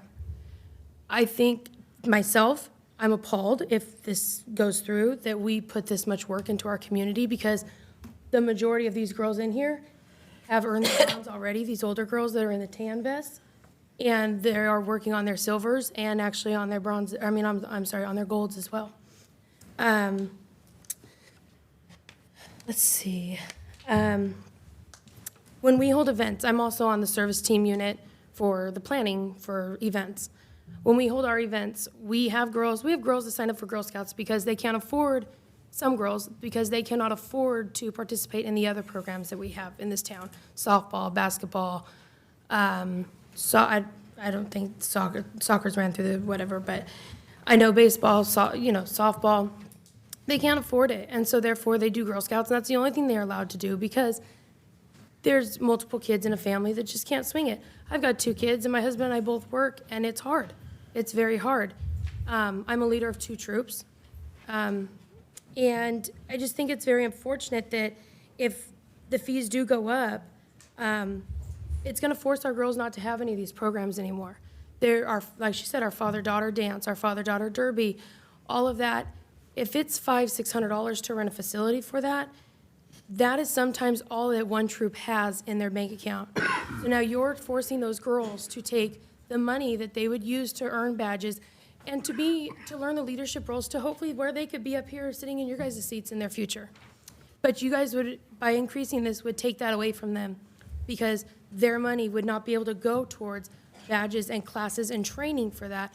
Instead, it would go for fees to have an event so that they could have fun for a night, or so that daddies and daughters or male figures and daughters could bond and have a night. Myself, I grew up without my dad being around. That is a very special thing. I tell my husband, I encourage my husband, and he's a very good father to our daughters in that aspect, that he is there and he takes them to those events. And it's important. It's important for those daughters to have that. Just as with Boy Scouts, it's important for them to have that with their mothers. I think that, I'm not sure if you guys are aware of this, we recently found this information out. A girl that earns her gold award in Girl Scouts and goes on to be in the military, as soon as she is, as soon as she has completed her boot camp, she automatically ranks up 1 division because she has completed her gold. And, I think that if we're going to look at costs, as they said, cutting it somewhere, we have city employees that drive cars to and from basketball practices and everything, to and from things like that. Doctors don't expect their practices they work for or hospitals to pay for their cars when they go to see their patients. We have cell phones. 9 out of 10 people, okay, maybe 8 out of 10 people have a cell phone. Why are we paying for city employees to have a city cell phone when most of us, let's be honest, we have unlimited calls and text for the most part? So I think we need to, as Mr. Farmer said, I think we need to look at other ways to dip into other things and find cuts that we can make rather than penalizing Boy Scouts, Girl Scouts, Lions clubs, all these clubs that give back to the community and scholarships. Nicole, you'll have to wrap it up. Yes, so I would just ask that you please, please, please look at other venues before you start cutting the kids' programs. Thank Or you. increasing.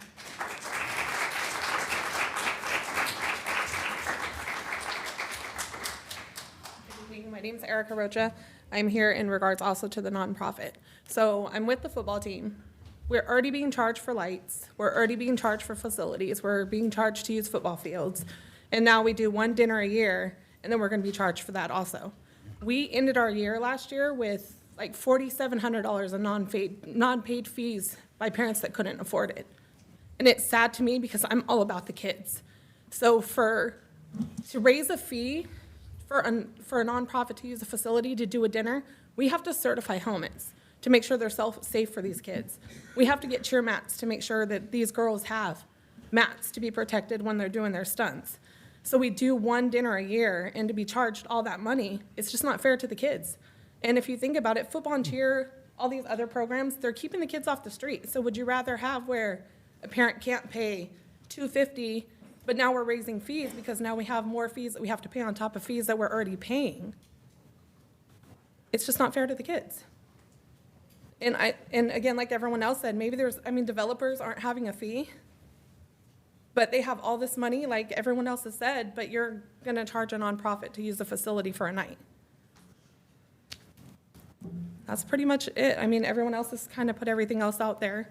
And I just wish you guys would consider other places and getting money in other places versus, because you're not penalizing the adults, you're really penalizing the children. And that's it. Thank you. Diane Weiss, then Sherry Daly.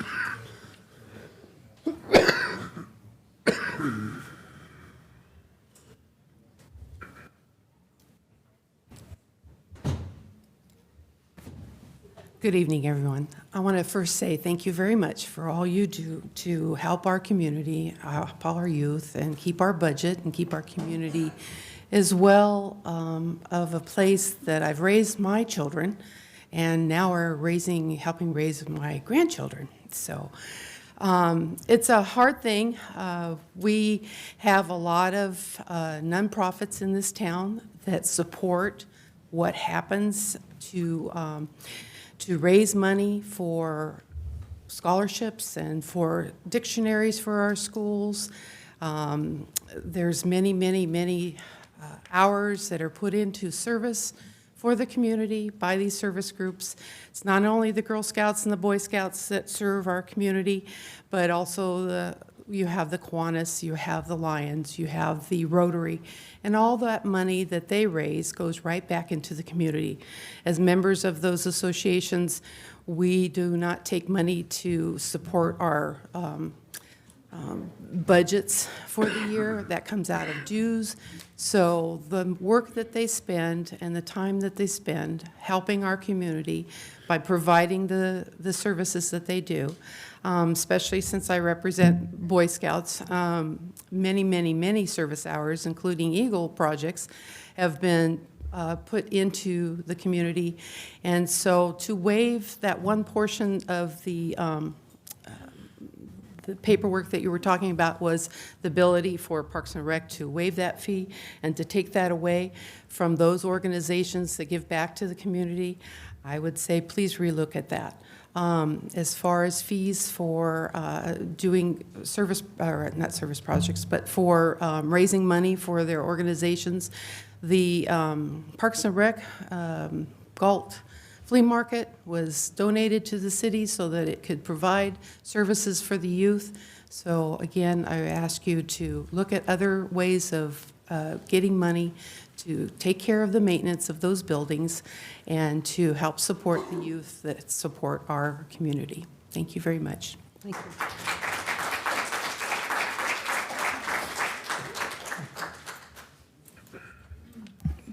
Good evening, Mayor, Council members. I want to thank you all for your fiscal responsibility and really tackling this issue and looking at it long term.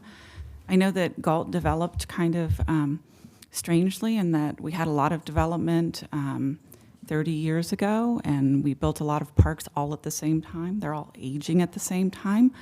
So I realize you all didn't create this.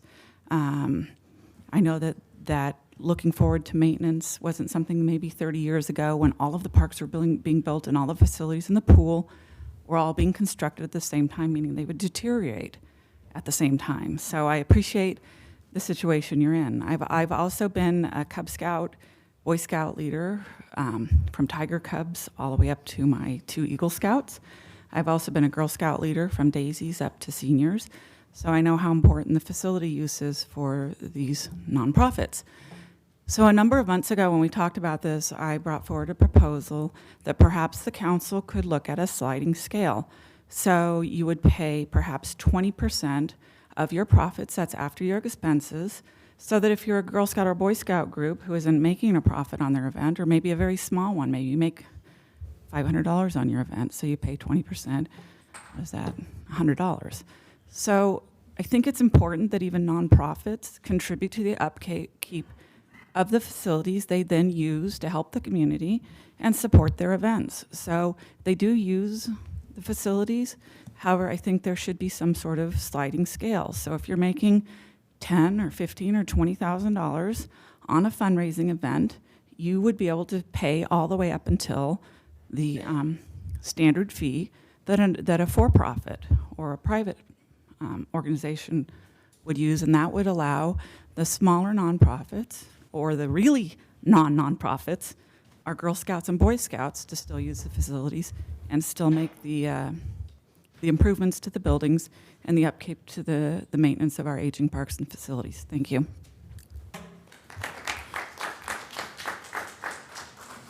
Okay, any further public comment? Seeing none, I close the public hearing. Council? I don't know. And maybe I didn't think about it as deeply as people have explained tonight, but there are certainly differences in the use of the facilities. And I have a much better understanding of that. Obviously, Girl Scouts having an activity versus a crab feed where alcohol's being served, and it runs a lot longer in terms of time.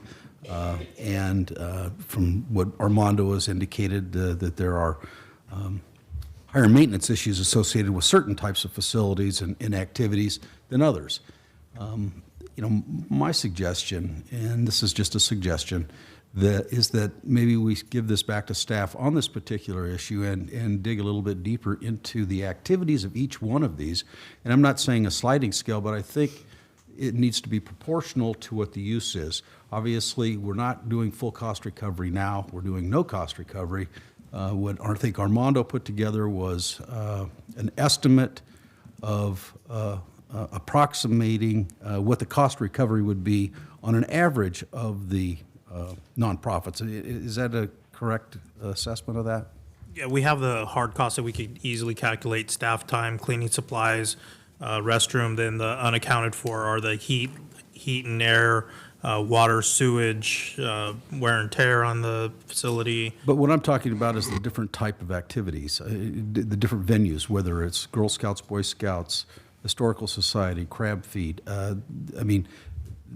I wouldn't, unless I'm wrong, it would appear to me that you would have a different cost of cleanup and maintenance. Yes, it ranges, the hard costs range from $250 to $380, I believe it was, but did not include those other, obviously a father-daughter dance, you wouldn't be using the kitchen, you wouldn't have the restrooms where there's 400 people in attendance, it's a smaller event. Right. So, the cost would be less. And I think those are variables that maybe we should, see if we can somehow factor in as, what is the total estimated number of people being there? What is the impact on the facility? Are they using the kitchen? Are they not using the kitchen?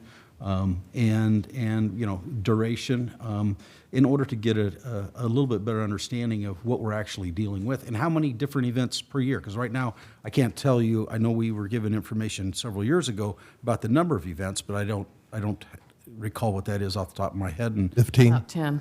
15 total. 15 total. Okay. So I think I would like to see, personally, some additional information along those lines, evaluating these various events and what the true impact is, and then discuss it at that time. So, the rest of the report, I don't have any comments on. I just want to thank everyone for coming out tonight. It's kind of heartening to see everyone out here and for a good cause and interested in what we're doing. I was not expecting that to be on the in the report. So A lot of you guys have suggested come up with alternate ways, and some of you had some great ideas, some things we haven't thought of, and thinking outside of the box. And one of the things I was thinking about is I would like council to consider, it's a matter of budget, what we have and how we direct. I believe city manager told me it was about $6,000 that we have in waive fees, or is it $6,000? Approximately. Approximately about $6,000 in waive fees. We have a $10,000 community grant that very few people apply for every year, organizations. I believe we gave it to 1 or 2 people last year. I would suggest moving that $10,000 into a fee waiver fund for the nonprofits for the use of these facilities. Well, Mark asked the question, read the answer. 15 nonprofits. 15 nonprofits, total of $9,000. Total of $9,000 fees, fee waves. That 10,000 would cover it. 10,000 would cover it. Yep. So as in a budget, then it wouldn't, we could budget for that and it wouldn't. And so nothing would change. Well, I mean, Well, I still think that you need to evaluate what the impact is on the facility. That's a good, yes, that's a very good point. Okay, you need to weigh something in here, okay? I like your idea, Kurt, and I like your idea also, Paige. But you have to understand something. That money is going to be coming to an end soon. That was an agreement between the city of Galt and the Softcom. Thank you, Kurt. And that's going to be coming to an end soon. So the sliding scale, the idea that, what the use is going to be, will be something to continue us on. The short term, I like the idea of using the community grant to offset for the nonprofits. I think you're right. We need to send this back to staff with these ideas and see what they can come up with. Well, I think currently, looking at it, I think we could break it out further. There is no fee, kitchen use fee. And of course, events that are using the kitchen cost more. So maybe there could end up being some sort of a fee for events that don't use the kitchen as compared to events that do use the kitchen. I think there's also those types of events. I think there's events that are primarily for children. And when you talk about events for Boy Scouts and Girl Scouts that are fundamentally for children. And, I ran Girl Scouts in this town for 8 years and used those facilities and started the father-daughter dance. I mean, that was an event that I started in this community. And so I absolutely understand without these kinds of large facilities, those youth organizations wouldn't be able to hold events. So I have, of course, a very soft spot for Boy Scouts and Girl Scouts because I think it's a different kind of event than organizations that are primarily adult functions that are, or all adult functions, that are asking the citizens across the board to subsidize their events. Yes, the money goes back into the community, but we all know that on those kind of events, they're really big parties. And I've attended more crab feeds than I ever probably should remember, and those kind of events. But they're primarily adult events, and those events generate income that could pay for it. Just right now, we have $71,000 that we're having to spend on the Littleton Center repairs, and that's just to keep the rain out. We just spent $70,000 on a new floor at Shibuya Center. I'd ask Public Works. Yeah, I was in it. Anyway, it was a fairly large amount of money. So it's not as if the city's not trying to keep these facilities up, because I think we really are trying to keep these facilities up.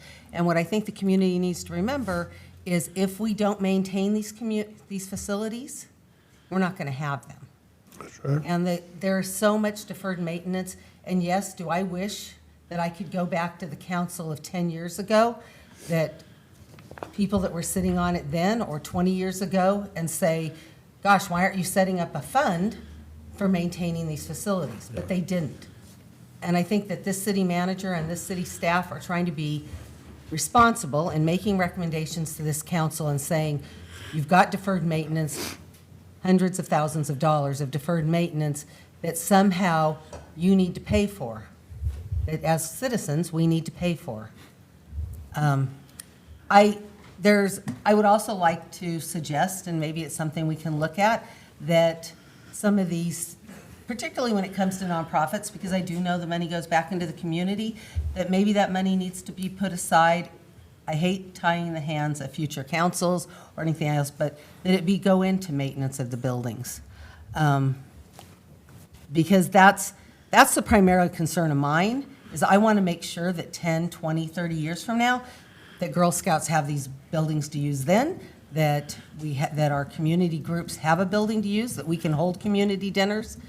I also, we do have the community grant program. It is open to all 503. 3C. 501c. Say it again. 501c3. 501c3. And so, lots of organizations can put in for asking out of community grant money for the $600 for their building, for the use of the buildings. I mean, there are ways in which, we try to help nonprofits. We've given extensively to a number of events and nonprofits. So that's kind of my suggestion. I also agree that I would suggest that this section, the Parks and Rec fees,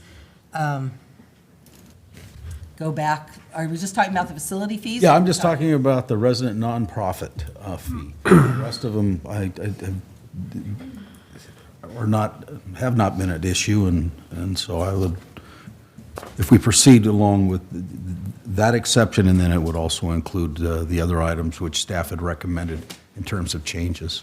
Now, we aren't proposing, I mean, I know it doesn't necessarily fall under Parks and Rec, but we aren't proposing any of things like the public rooms, the police department's public room. I mean, it's not in this report. We provide those things to nonprofits, to Girl Scout troops, Boy Scout troops, free of charge, and we're planning on continuing to do that, correct? May I also add that this does not impact our senior programs? This does not. So it doesn't, No. it doesn't affect the Their senior club? meetings, their bingos, their Ashtabula, that area is set aside for them to use. Well, if it did, I'm sure we'd have twice the crowd here. I just wanted to make sure that was clear. They're That was vocal something that was going around also. Yeah, okay, thank you. And as for, we do collect developer fees just to clarify, we do collect developer fees. For Parks and Rec facilities, and but it's not keeping up with the maintenance of our parks and facilities. Well, and the fees too, that I think that were a pass on planning, those dealt with application processing primarily, correct? That's correct. And which is a pretty small revenue source to begin with, considering. that's correct. And it should be noted too that it's not just for developers, it's also for citizens that make applications. So it's really an across-the-board thing to keep the status quo. So we're just not asking for an increase. And the reality is all development is not created equal. We do have struggles filling in infill lots because of rising costs, and that's why you see them tough to develop. So it's more complicated than just waiving fees for developers. I guess I'm curious, why do you think, Armando, that, that we have these organizations that come in and use the facilities once, and then they don't use the facilities again? Are they using other facilities, or are they just holding one fundraiser a year and using our facility and then not, or? I'm not sure. You might want to call one of them up and ask them that question. I mean, it's. I think that would be up to you. No, I mean, I'm just curious, because I don't understand, why they're all, I know many of these organizations have multiple fundraisers, but they come and use our facility once, and, and I realize that even when the nonprofits, even when the volunteers clean the facility, to bring it up to par, to clean it the next time, whether it's bathrooms, and polishing the floors, your staff still have to come in, and it's better when it's clean at least, and not trash left all through it, so they are spending less time, but they are still having to come in and bring it up to par for the next guest. Correct. It's city staff, not my staff specifically. you know, you can't expect these organizations to scrub a toilet to the point where it's ready to be rented for the next event. You know, that a lot of them do a great job in cleaning it up, but it's just not, we have to spend, you know, an hour, maybe two, just to fine tune it. And the rule of thumb has been is that if we spend over 2 hours having to do those fine tuned cleanings, is that we'll charge them for that.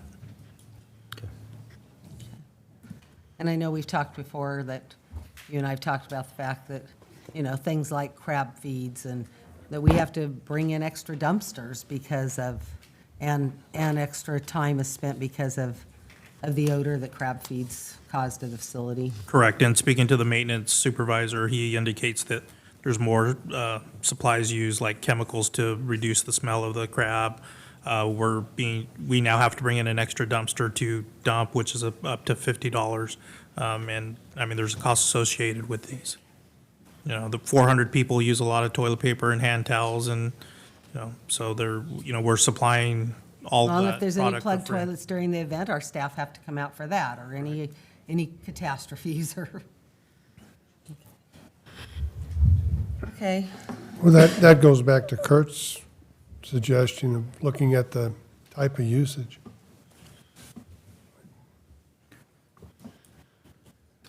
Okay, any further questions? I don't have any. Any comments? Well, I can't, you know, I just have one here, just in case our audience hasn't read the actual fee schedule. But girls softball came up. I used to be a girls softball coach also. I'm just going to use the majors, 13, 14-year-olds. Lodi right now charges $135 for a resident. We charge $85. Look at the Lodi facilities. Well, I agree. That's probably why they're nicer than ours. Yeah, exactly. There you go. Investment in your community. Yep, Excuse we me. could charge that much too, you know, but anyhow. Our full recovery is actually $250. And we're proposing only to go up to $100, which still probably won't bring the facilities up to Lodi standards. But if people want to do that, we can certainly increase the fee to do that. Up to Lodi, we can match Lodi's. You're looking at me like you want a response. No, I'm sorry. But I'm just looking at our fee schedule, and to me, it doesn't sound like a big hit. Well, if there are no more other comments, I'd entertain a motion to approve the report and fee schedule absent the nonprofit. Littleton Sheboygan Community Center? Right. Including the reso changes and the Yes. fee changes. So if I could restate, adopting the amended resolution, including the previously noted amendments, and removing the resident nonprofit fee to be brought back at a future meeting. Correct. Do I have a second? Second. I have a motion by Councilmember Campion, second by Vice Mayor Cruz. Call for the vote. Vice Mayor Cruz? Aye. Councilmember Molson? Aye. Councilmember Campion? Aye. Councilmember Lamson? Aye. Mayor Hewer? Aye. And I don't know if staff needs additional direction, but obviously the comments, which I think all of the council members made, I think should hopefully come back in some form of an analysis to consider that particular item at a future date. Thank you. Okay, thank you very much. Let's move on to item 4, City of Galt Comprehensive Annual Financial Report for fiscal year ended June 30th, 2017. Ms. Boyd? Adjourn. It's only 8 o'clock. Catherine Yoon from the audit firm of Mays and Associates will be presenting this item as soon as she's had a chance to put her things down. Thank you. This is Catherine Yoon. I'm going to watch him. Yeah. That's his phone. Sometimes he goes home with it. That's a bomb. So I just go like this. Oh, okay. Thank you. Good evening, Madam Mayor and fellow council member. I'm Catherine Yuen. I'm the engagement partner for the fiscal year 2017 city's audit. All right, let's see if this works. Okay, a little bit of the background information. We are an independent CPA firm appointed by the council. The audit was conducted according to the auditing standard generally accepted in the United States, which means that that's the standard that all auditors use in this country. We came out to the city hall twice last year. We came here in July to test the internal controls of the city's operation. What that means is that we came out and then we obtained an understanding of how the city's functions and then determine if internal controls are in place. We don't just take what city staff tell us, we actually verify their statements. Then we came back in December 2017. At that time, management has already prepared the financial statements. So what we did was to verify the amounts that you see on the financial statements. The audit was completed in February of this year. Significant implementation of new accounting pronouncements. I really cleared the room already. I haven't even gotten to the good part yet. Okay, so this year, the city had to implement a governmental accounting standard board statement 74. What that means is that the city has provided other post-employment benefits to its current and offer the benefits to current employees and provide benefits for the retirees.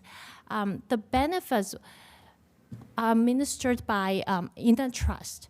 So what this statement requires is that the city has to report that trust on your financial statements, and thus there's also additional footnote disclosure on, I believe, note 11. Okay. The city's audit received an unmodified opinion, which is usually known as the clean opinion. What it means is that we believe that the numbers reported on the financial statements are materially correct. As part of the audit, we also recalculated the appropriation limit calculation performed by the city, and we found no exception. So just to point out, the city is a continuing recipient of the a CAFR award offered by the Government Finance Officers Associations, the GFOA, I think for, I don't know, maybe 20-some years, I want to say. It's been a very long For a time, very probably long 20, maybe even 25 or 30. Okay, so what that means is that GFOA offers this award program for municipalities in order to encourage municipalities to go beyond the basic financial statement standard to have a report that is more user-friendly with more information for the reader. Every year, the city submit the CAFR for the award, and this was the latest award that was given by GFOA. So I'm going to go through a little bit of the financial information. Please keep in mind that there are two sets of financial statements that you see. One is for fund level, one's for entity-wide level. Fund level will be the ones that you're familiar with the general fund and each special revenue funds, etc. The purpose of those statements are to provide the readers the financial availability or the financial resources available in those funds in the short-term basis. Entity-wide level, that provides a more of a comprehensive financial position of the city. So it's like your consolidated financial statements in the corporate world. Some of the highlights for the entity-wide level, the net position, which is the equity amount, for the governmental activities amounted to $99.6 million. 80% of it was invested in capital assets. Restricted net position amounted to 22%, and the unrestricted was a negative 1%. And if you recall, in 2015, the city was required to implement GASB 68 to put the entire unfunded pension liability onto the city's entity-wide statements. So the net impact of that pension liability and related balances was a negative $12.2 million. to the net position. And that's why the unrestricted portion of the net position became a negative number. And then you can see at the other columns are the business type activities. Okay, for the general fund, unrestricted fund balance was $10.1 million. I get a lot of questions usually about, well, how are we comparing to other cities? Where are we at? Currently, there's no requirement of how much fund balance in the general fund the city should maintain.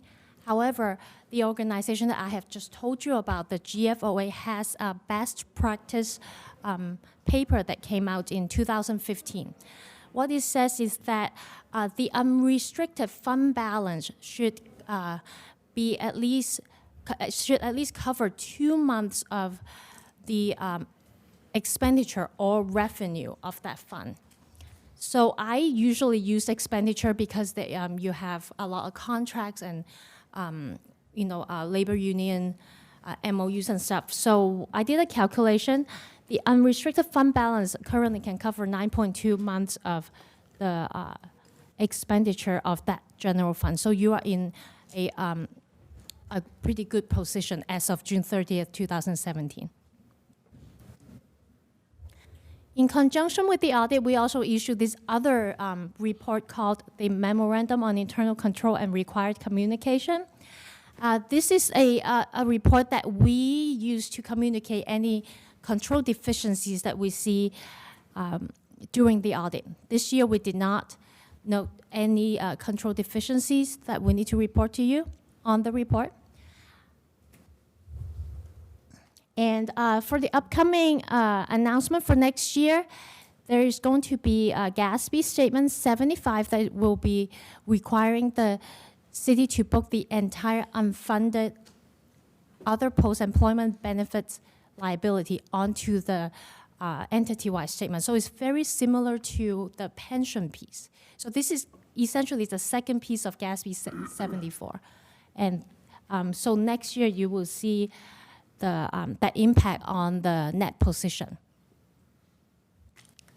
So what are post-employment, such as, outside of pensions, what are the other post-employment benefits that you'd be referring to? So that, okay, sure. So you usually that will be, I think for the city that will be health care, the health That'd be the big insurance one. offered to retirees. Okay. Yeah, that'd be the big one. So this is the last year of our contract, so I would just like to thank Council for your continuing support and directions during the audit, and also city staff for all these years of your cooperation. We've always had a great experience here. My staff love your market, so they get really excited to go over there for lunch and never come back. And no, just kidding. They do come back, but they really get excited. They plan their lunches around it. We had a great time, and we're going to do our best to help with the transition. I just want to thank you for it. And at this time, if I can answer any questions, I will be happy to do so. Any questions? Paige? Tom? Having little experience with auditing being one, for ISO, not financial. To put it in my terms, you had no observations of any issues, or if they did, they were corrected before the audit was finished, and you had no findings. In other words, a clean audit. Correct. I was kind of put it in layman's terms that you didn't find anything. We did not find anything that we need to report to you. Okay. Yeah. We hope you found something. Thank you. You're welcome. Thank you Thank very you. much.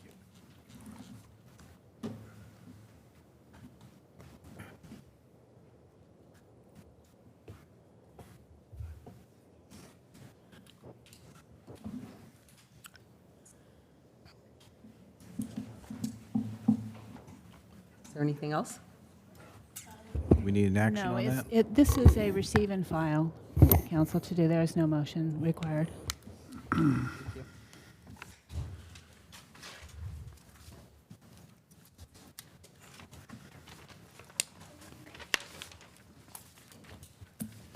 Next item, proposed financing team for the Liberty Ranch Development Community Facilities District.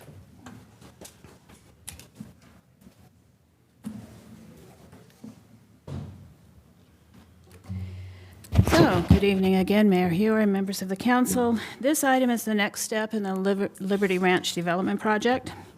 The infrastructure for Liberty Ranch, that is streets, water and sewer improvements and so on, can be financed through the issuance of bonds. To accomplish that, the staff has put together a financing team, and I just want to tell you who's on that team. We have Bond Counsel, which is Kim Byrons of BBK. BBK has been in business for more than 125 years and has a public finance department for over 45 years. They're a full-service law firm with specialists in local government law throughout the state of California. Our city attorney, Kimberly Hood, is from BBK, and we have engaged with Iris Yang in our RDA dissolution process, so we're very familiar with BBK and their skills. Ms. Byrons is a BBK partner and has been with the Public Finance Department for 28 years, specializing in community facility districts. Staff is proposing an addendum to the existing agreement with BBK to cover the Bond Counsel and Disclosure Council work. Municipal advisors are Eric Scriven and Craig Hill from NHA Advisors. Drawing on more than 100 years of combined experience, NHA Advisors provides a comprehensive set of financial advisory skills in California public finance. NHA Advisors is one of the most active and consistently ranked municipal advisory firms in California. Mr. Scriven has provided financial advisory services to public agencies since 1990 and has managed more than 100 successful financiers during the last 10 years. Mr. Hill has been a financial advisor since 1989 to many cities, large and small, working on unique and complicated financing projects, as well as traditional infrastructure projects. And the city is proposing, or the staff is proposing that the city contract with NHA Advisors. The underwriter is going to be, we're proposing Ralph Holmes and Dennis McGuire from Piper Jaffray and Company. Piper Jaffray has been in the business for more than 123 years and is a leading investment bank. Their public finance group provides underwriting services to facilitate the issuance of taxable and tax-exempt debt nationally. Mr. Holmes, who will be leading this transaction on behalf of Piper Jaffray, has 20 years of experience working with California cities on similar transactions. Ralph has been working with the city of Galt since 2001. He's done other work for us. Additional team participants yet to be hired are a special tax consultant, an appraiser, and a fiscal agent. While I will run point for the city, Eric Scriven will serve as a project manager. Other city staff working on this project will include Chris Arias, the Community Development Director, Stephen Winkler, the Public Works Director, and of course, Gene Palazzo, the City Manager.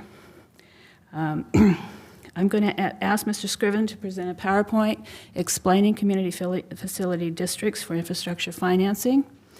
Following his presentation, staff requests council to adopt the resolution approving the formation of the finance team and authorizing the city manager to execute agreements with BBK and NHA. You should note that the costs for these services will be paid from the proceeds of any bond that is issued and/or paid by the developer. This is not going to be a city expense. So at this time, I'd like to introduce Eric Scriven from NHA.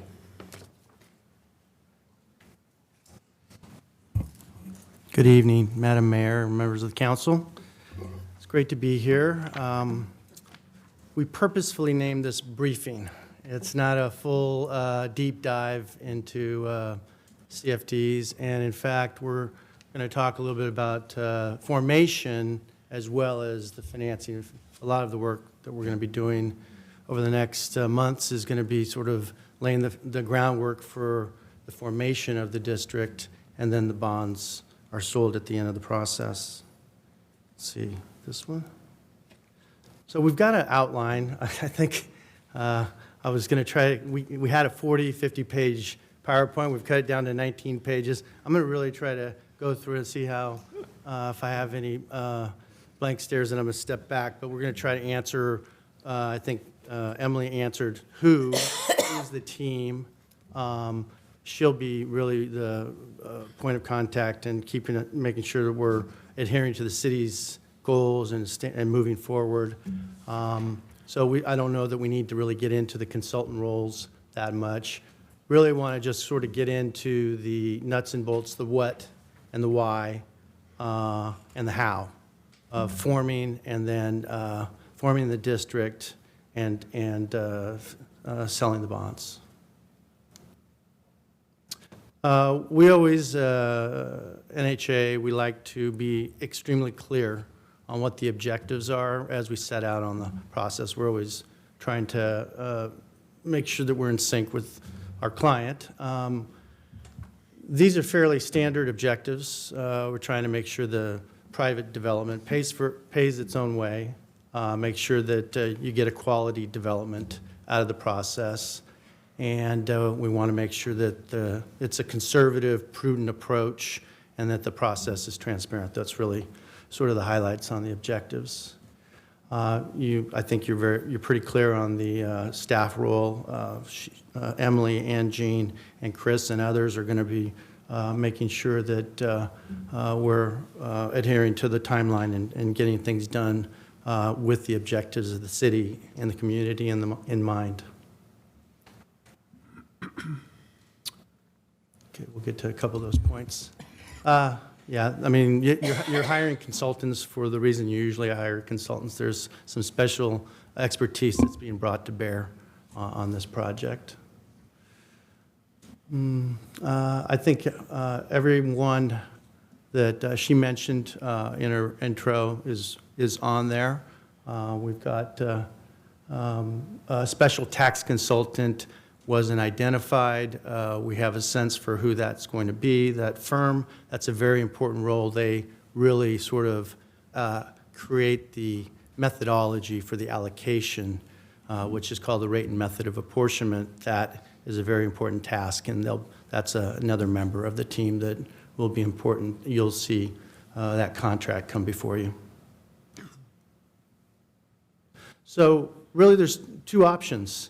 The developer can fund with cash or equity or outside loans the infrastructure and facilities that are required per the development agreement and their improvement plans, or they can do what we call a land secured financing, in this instance a CFD. There is assessment districts as well, but CFDs are more flexible. So there's a benefit to the developer, of course. As we noted up front, they have less cash up front. And the benefit to the city in return is they want to make sure improvements are installed in a timely way, in a high quality way, and overall for providing this CFD mechanism to the developer that, generally speaking, enhances their pro forma and their returns on their investment.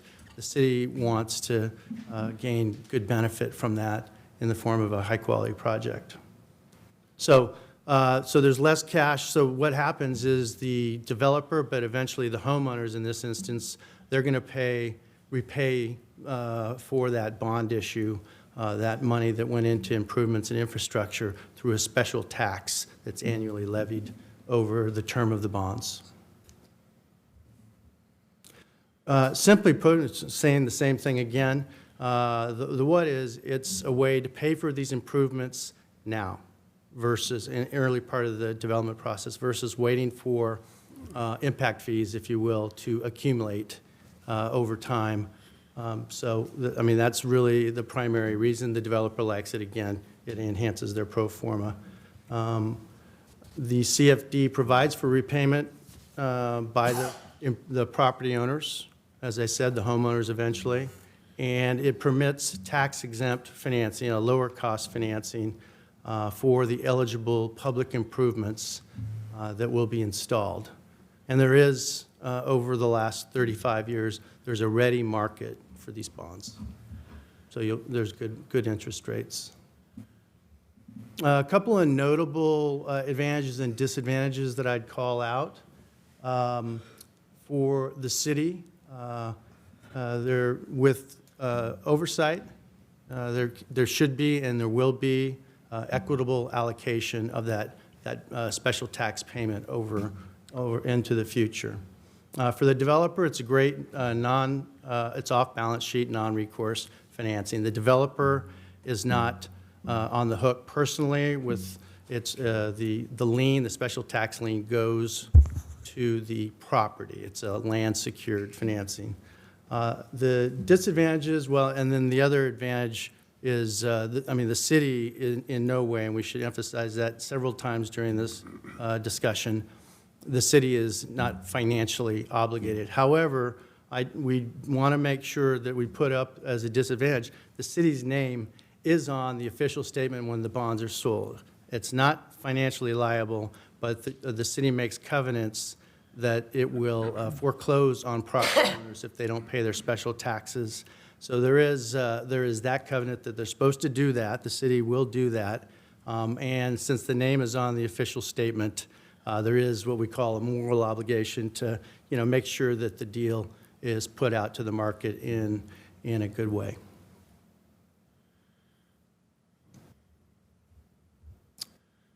I think we've stated these before as far as the higher amenity project. We want to control it. It'll come up several times because there's competing needs for this special tax. There's citywide services that you want to pay in this special tax level that's going to be imposed or created above the 1% ad valorem. There's city services, there's schools, there's the fire district, and then there's this facilities, we will call this the facilities CFD district that we're talking about now, the Liberty Ranch Facilities CFD. So it's important to manage how much tax lien in aggregate, all those things will be put on those future homeowners because you don't want that to be an excessive burden on those future residents.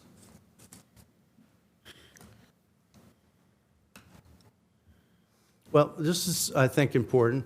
If you want me to speed up, I'll do it. But the rate and method of apportionment, it could be apportioned on any reasonable basis, usually land use. In this instance, it's going to be predominantly residential. I don't know if there's much commercial there or not. The special tax is levied on the county property tax roll. The special tax is designed so that it's all-encompassing. All the admin charges for administering that special tax is bundled into that special tax rate that's put on the roll. And the city has, again, no liability whatsoever for the CFD bond payments. The CFD budget will be determined annually by the special tax consultant, which will be levied. The maximum special tax is established in the RMA at the very beginning of the process, the resolution of intention part of the formation process. And it cannot be, once it's set, it cannot be exceeded. It can be used for paying debt service, fund infrastructure on a pay-as-you-go basis, and it can also be used for ongoing maintenance of and services for the area. The taxable property is the primary source of security, and payment of special taxes is the sole obligation of the owners of the taxable property in the CFD. And again, the delinquent properties are subject to foreclosure. This is all part of the calculation by the special tax consultant when you create differences in various land uses and how you allocate the special tax and the rate and method of apportionment. Land use, residential versus commercial, density, size of the dwelling units, those are all things that are considered to try to make an equitable special tax allocation. I think the last point is very important to note. The tax must be levied on a reasonable basis as determined by City Council. This is different than an assessment district where you have an engineer that really goes through and does a real precise calculation. The CFD is, there's more flexibility in designing that equitable special tax allocation. All of them are unique. Every development's different, and You cannot, this was in response to Prop 13 back in 78. 1982 was when the CFD law was put into place, so it can't be based on assessed value of the property. So they try to mimic it with the size of the dwelling unit or other ways to try to capture an equitable allocation for the properties in that special tax method.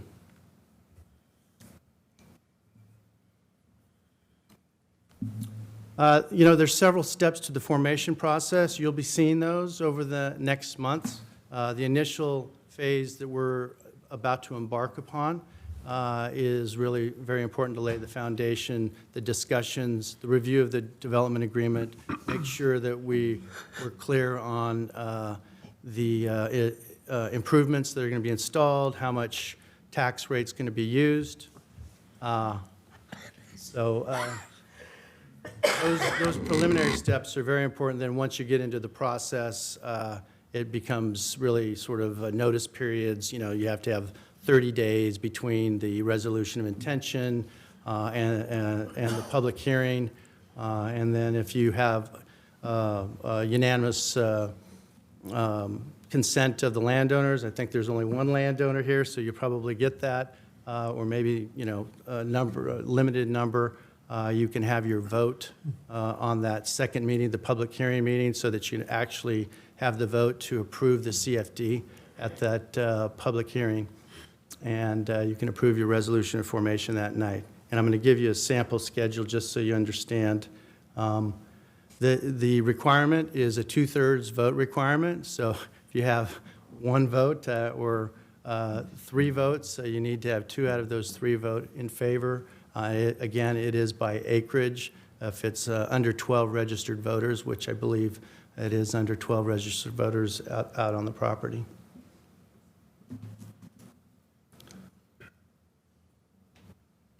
Security, we've gone over that before. It's paid from the special taxes. City's not obligated to pay debt service. This is a sample schedule. I just wanted to throw it in. It's obviously very aggressive, but it gives you an idea the length of time, even on an expedited process. If, by chance, everything was well understood and there was a meeting of the minds on installation improvements, how they would be, the developer, once they install the improvements, how those reimbursements would occur from bond proceeds, if all that was nailed down early on and you could go to and you had your allocation through the rate and method of apportionment in hand, and you were ready to go to a resolution of intent meeting on the council's meeting of April 17th. If you were to go and do, we call that the ROI meeting, you'd have your public hearing scheduled for June 5th, which would be between 30 and 60 days after the resolution of intent meeting. And if that went well and you had a vote of the landowner that evening, you would be able to approve financing documents in May. That May 15th was a target date, and you'd be ready to sell bonds. Well, you'd release your preliminary official statement on the June 19th, and you could sell bonds in early July and close late July. That's from this moment if everything was really compressed. So it's a lengthy process. I think there's a fair amount of work to be done before we're going to get to that resolution of intent meeting. I have no estimate when that might be until we really get into it. But I wouldn't think that we're going to have bonds sold until fall. I could be wrong, though. If I get something, someone tells me differently. We like to put this in, the annual maintenance and additional service costs. That should be on here. It's always present in our mind. There is a city contract with Will Dan, I believe, for a citywide CFD, and that'll be a consideration. There's, like I said, there's a lot of parts to fulfill with that special tax that's going to be there on these properties. So we want to make sure that the city is not left holding the bag on maintenance and services for the new development that's going to occur. So we make sure that we keep this slide in here, just so that we're all keeping track of that.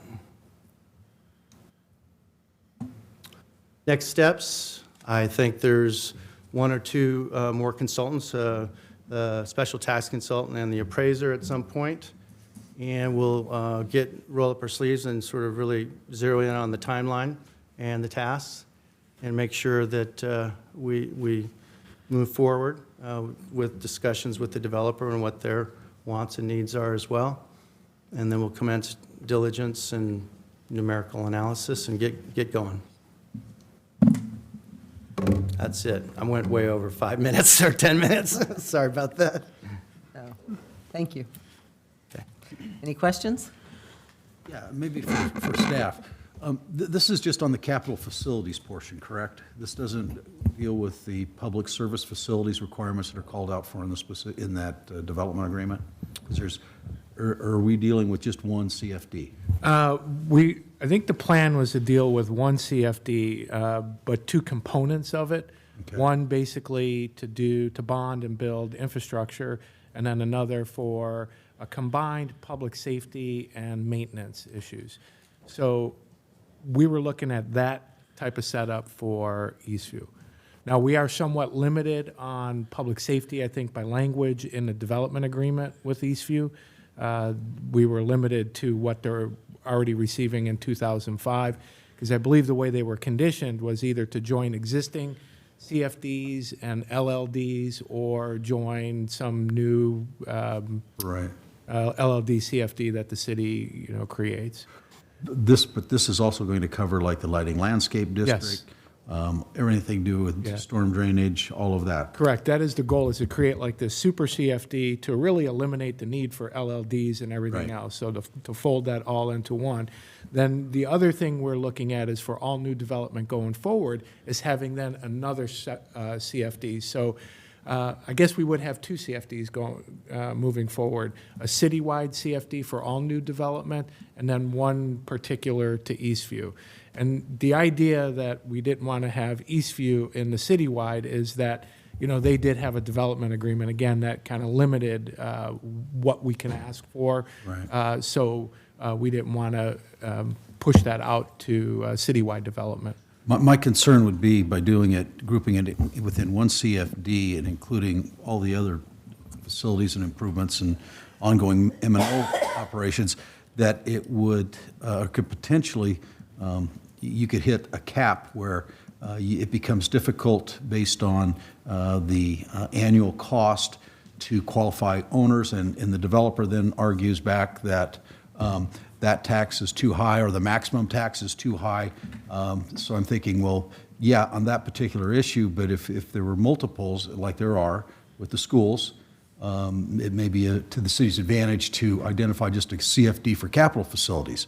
Obviously, staff will have to look into that. But the other question I had was, what is typical, and I don't know who to answer this, what is typical for funded interest from the time the bonds are sold? Because obviously, unless they're going to borrow from a bank, they're going to want bond proceeds to go out there and start moving dirt.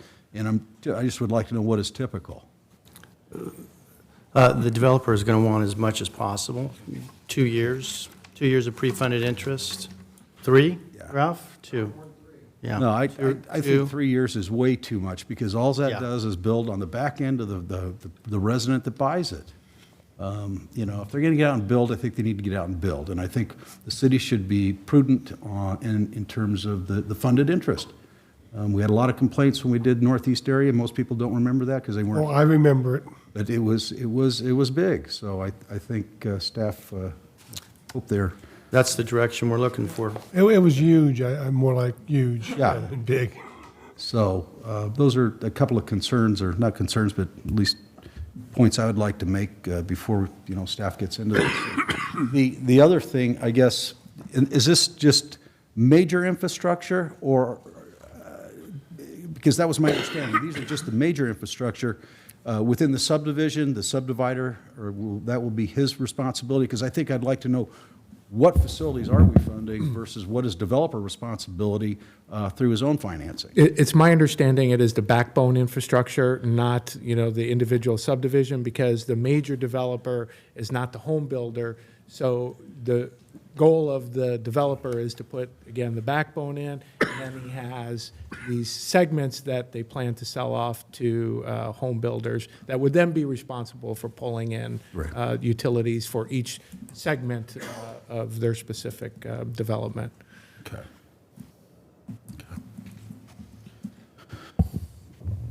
That's all the questions I have. Good to see you again, Ralph. So, part of when we had the discussion about the Eastview and the CFD had to do a lot with the funding of the school.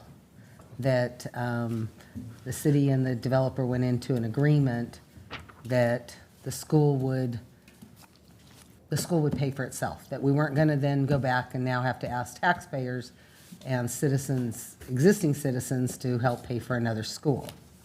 And that's still...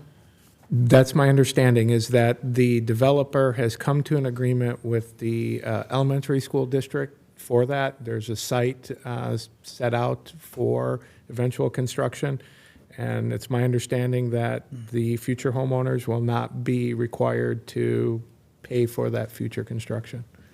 So one of the things is, so in the CFD, just to clarify that I understand this, so many of the projects will be paid off in 30 years, but the CFD will continue for all the maintenance of the parks. And That's correct. So the idea is where you have this one CFD for Liberty Ranch Eastview, not talking about the citywide, but this one that has two components. You're right, the bond infrastructure CFD, when it's paid off, will go away, but the maintenance CFD will continue in perpetuity to ensure the long-term maintenance of that site. So when it comes back to us, can we make sure that that's broken out so we can tell what would continue and what would Absolutely. be paid off in 20, 30 years or whatever the amount of time is, so that we can actually see the breakdown? Okay. Thank you. Okay, Will that's there all my be questions. Tom? CPI associated to that, or is it going to get stuck like we do with the landscape and lighting districts we have now? I'm assuming there's one. I'm not the expert on how they go forward, but I would assume there is a cost of living adjustment. Yes. Okay, yeah, because we've learned our lessons with the old LLCs. Yeah. Well, Finally, but that could be defined in the development agreement.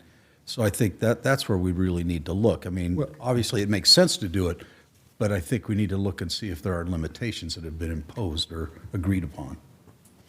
Correct. Community facilities districts are relieved of some of the onerous provisions for annual engineers reports and restrictions on multi-year CPI type adjustments. So some of the voter requirements for future increases, these are much better suited for the longevity of providing services than sort of the after-the-fact Prop 218 requirements that were imposed on existing districts. So we're strongly recommending that this type of funding be used rather than a continuation of existing landscape and lighting district methodology. The one thing I'd like to add as well is that the the fire district is looking to create their own safety CFD. So even if we were not to create our own CFD to cover public services and maintenance, CSD is looking to do that and have been conditioning new development to go forward with that. So this new CFD would not only take care of maintenance, but then also our public safety component, which primarily police services. So they would all be folded into that one district. And just for clarity for everyone, this isn't, the city's not paying for the formation of the CFD, it's being paid for from the bond revenues and the developer. Correct. Correct? correct. Is there a deposit that's taken from the developer to initiate this at this point? It's coming. Okay. We've been in discussion with them, and they are in agreement of what needs to happen, especially. Okay. Do I have a motion to adopt the resolution? So moved. A second. Moved by Vice Mayor Cruz, second by Councilmember Molson. Call for the vote. Vice Mayor Cruz? Aye. Councilmember Molson? Aye. Councilmember Campion? Aye. Councilmember Lamson? Aye. Mayor Hewer? Aye. Passes on a 5-0 vote. City Clerk's report, subject Community Benefit Funding Grant Policy, applicant qualifications. Great. Was brought about back on April 18, 2017. The mayor at the time asked to have the community benefit funding grant policy brought back to City Council for further review. Currently, the community benefit funding grant policy allows only 501c3 organizations to apply. Back in the April 2017 meeting, the special event sponsorship policy allowed all 29 types of 501c organizations to apply.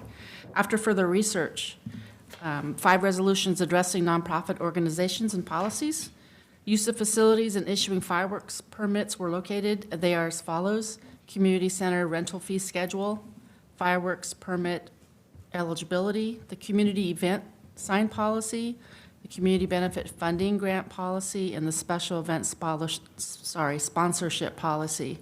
Attached to this agenda report is an exact list of the 501c organizations and their corresponding descriptions. Staff recommends City Council discuss the definitions and other requirements detailed in each resolution and give direction to staff if so desired.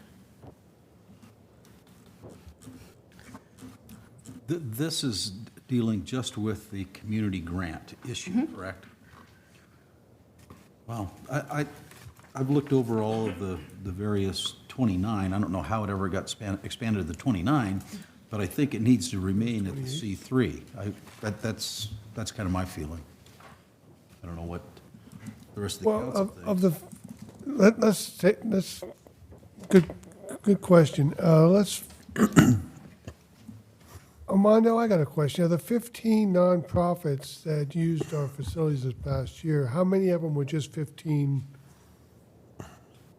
501c3s? I would have to go back and check. Yeah. I mean, I can tell you not all of them were. Okay.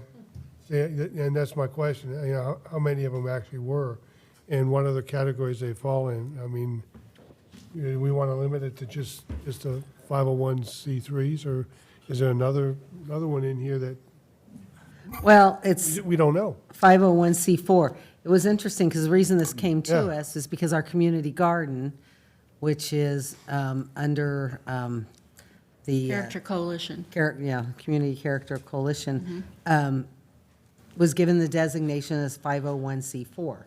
So they were exempt from being able to apply for any community grant money. It's because the 501c4 has civic leagues, social welfare organizations, local associations of employees, but, Mayor, it's here- interesting to see the things that are under each one of these categories. It is. Shouldn't we have, city attorney, shouldn't we look for consistency? I was just going to note that in some communities I've worked with, when they've grappled with what types of 501cs to include, most often I've seen 501c3s, 501c4s, and 501c7s. Social and recreational clubs. With the distinction that they look for nonprofits that are groups that serve other public groups or public community events instead of those that serve business entities or other, business-oriented groups. Yeah, because it's actually interesting, because the Chamber of Commerce is a 501c6, and, we've waived a number of fees for the Chamber of Commerce over the years, but This deals just with the grant. the community grant. Community grant policy. So I think maybe we need to. But remember, we've had limited applicants. Last year, I believe did we give the money to 1 or 2? 2. 2. I think it was 2. And the year before, I think there were 3 applicants also. Last year's grant went to the Historical Society, all 10,000. They got all 10? They did? Because I know there was a church that asked for some, and then real life? No, it was granted all to the Historical Society last year. And then the year before, 3 applicants. So I don't want to limit ourselves if somebody, like, if one of these other groups, like the Welfare League or something like that, wants to apply. Like L'Haim, aren't they? What's L'Haim? L'Haim is a 501c3. You're 3? Okay. So Donna, you put on here about the fireworks permit eligibility in your report. Now, it is limited to C3s? Correct. Huh. I don't think we've always held anybody to that, have we? No, Do we check? We do. That's another question. Is there a requirement to check? When it comes to the fireworks applications, we have them submit, it says here, the current entity status for showing your agencies in good standing from the Franchise Tax Board. So it's a free form they can get online, and they submit that with their application to have a fireworks booth if they're next in line. And it shows your designation? Yes, it does. Signs.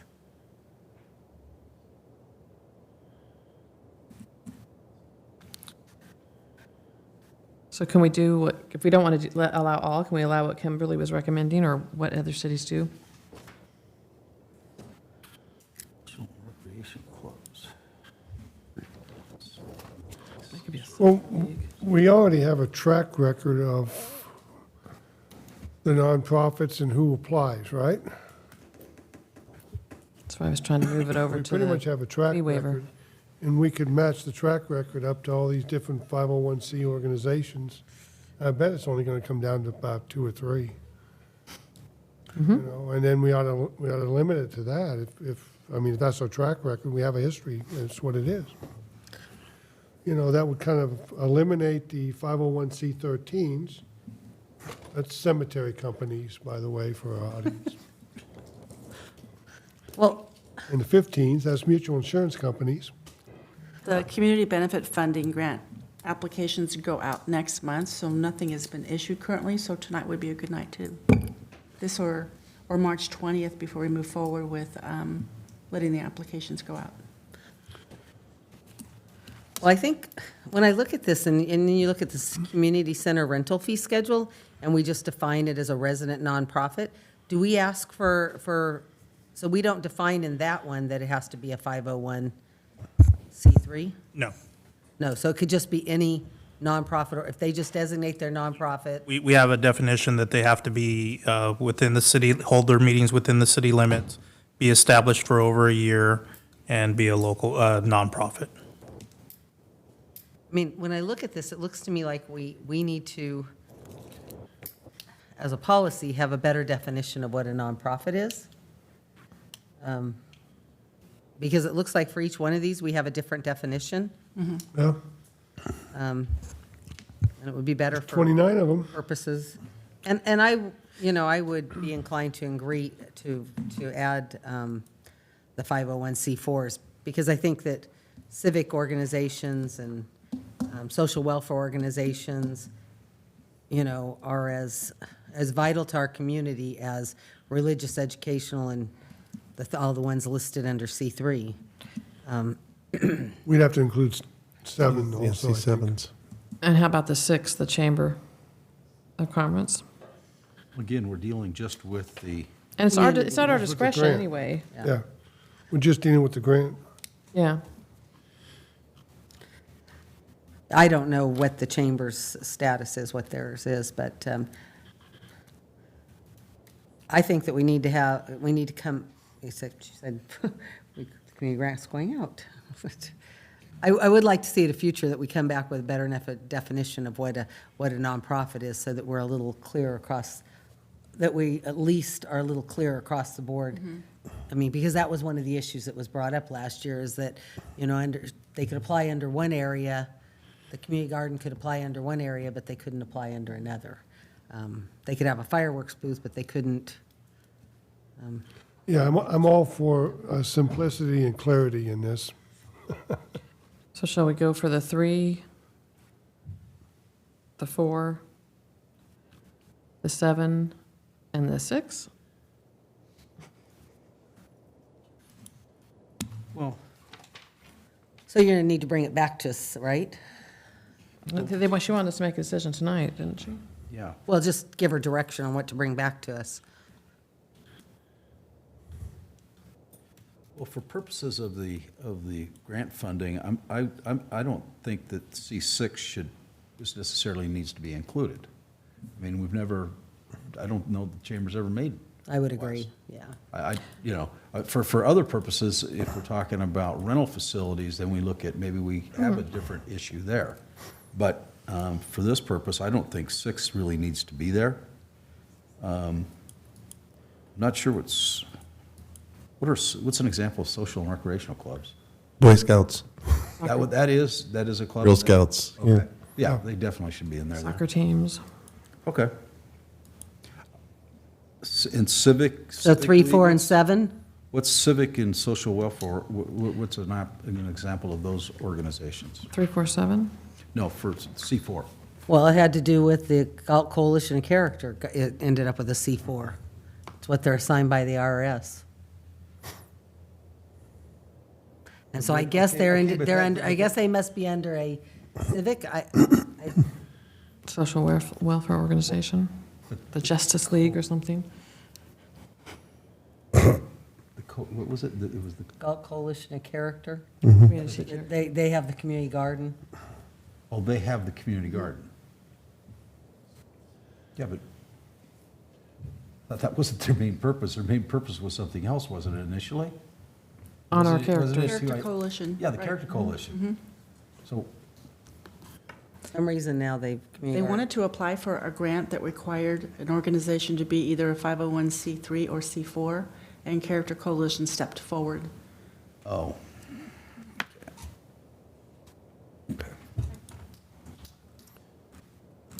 And I don't know what other social welfare organizations, but We'll also take into consideration, since we've sent the funding portion of the Parks and Rec back to staff, it may be a moot point if they choose to use the community grant money as a buffer. As a fee waiver buffer. But can we give Kimberly direction then for the 1, the 3, the 4, and the 7? Yeah. Can we? I think you can, just to clarify, it's on the agenda for discuss and review and provide directions. So that, if you would like to provide that direction this evening, and then when we bring it back March 20th, we can provide specific examples of the types of groups. So, I think we've understood that you're interested in those that are providing, obviously public benefits, so we can provide a closer look and bring back more specific examples of the types of groups that would fall within these specific areas. yeah, and the special event sponsorship policy, we just say a 501c, so it could be any of those. And I think it needs to be defined. Yes. I mean, so we really need to look at what we define a nonprofit as, or a, or a local organization, because any 501c, and when you look at that list, it's all sorts, it's all over the place. So are you saying you want us to bring back one policy for all? I don't know if that's going to work. Yeah, On the special events sponsorship policy, I think that, This is only that 1. well, no, that's all 29. And then read the community benefit funding grant policy allows 1 type to apply for grant funding. what? But we're, The last sentence. He was referring to the sponsorship. I'm looking at this portion of it. Okay. It says here under 50C3, or C, there are 29 types, which is all 29 of these. So that's what I'm saying, under the special events, that needs to be tightened up. Kim, could it come back as an ordinance for us to define by policy what a nonprofit is for, or, what we feel a nonprofit is, just in general, so that we define it? And then for things like the community grant, I mean, we're going to, I think we could, if my understanding is correct from the city clerk, we have a limited amount of time for the community benefit grants, so we would certainly want to bring back a specific definition that for your consideration and action on March 20th, so that they could proceed with the application process. Otherwise, you'll be delayed and be limited to the 501c3s for the next application cycle. But we could also then bring back potentially a review then of all of these different provisions. Some of them are in, I think they're mostly in resolutions, so it would be an easier a revision, but we could review all of them then, because there are different scenarios for, obviously, rental fees and the exemption for the Littleton rental fee waiver versus the community benefit grant. So I would suggest that we bring back the community benefit grant, at least for the upcoming application cycle, and also then bring back definitions, and whether, if that might provide some direction also on what you want to look at for tightening up some of these other definitions of a nonprofit. Because it may be one size doesn't fit all.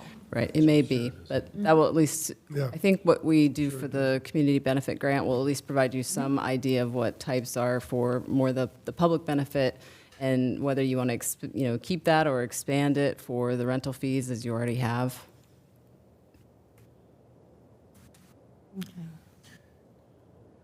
Yeah, because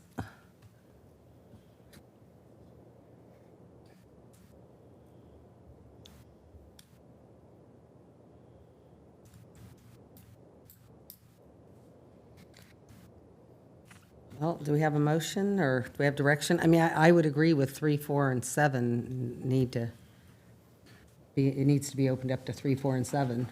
I would agree with that. Does anyone disagree with that? No.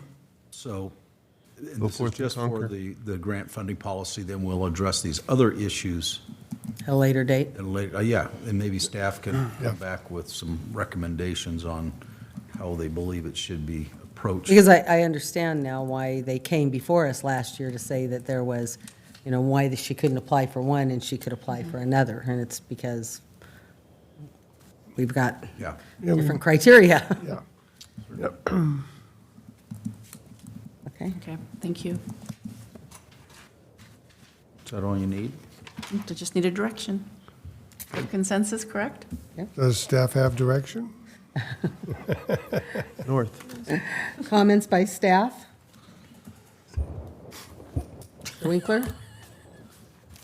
Just one item, I was given this afternoon, updates on water conservation numbers for the month of February, which has been exceptionally dry. We got a little relief here early in March, but February was not kind for our water pack in the California mountains above us. As a result, we're seeing that in water cons, people have turned their sprinklers on, trying to keep their landscaping alive, and we're down to 13% over the 2 comparator years of 2013 and 14. That is still a significant reduction from historic use, but we're hopeful that as we get into warmer weather, we can get back to the 20 and 30% type conservation numbers we were seeing over the previous 2 years. Thank you. Chris? Just real quick, we did receive the building permit application for the Trail Ridge apartment expansion, so that's kind of exciting. And if you noticed, the house where it's going to sit is gone, so we've got a vacant lot where that house once sit. And that's all I have. Molly? Nothing further, thank you. Cora? Armando? No, I think I caused enough trouble for today. Never. Yes, you did. You can always recommend. Todd? We have a Coffee with a Cop event on March 14th at 8:30 at It's a Grind. We've had amazing turnouts at both of our Coffee with the Cops, and we're trying to move it around to different locations within the city. So the next one will be at It's a Grind on the 14th, 8:30 in the morning. Gene? The 14th is going to be an exciting day, coffee with the cop, and then we'll have lunch at Brewster's and listen to the State of the City address, which I will be presenting.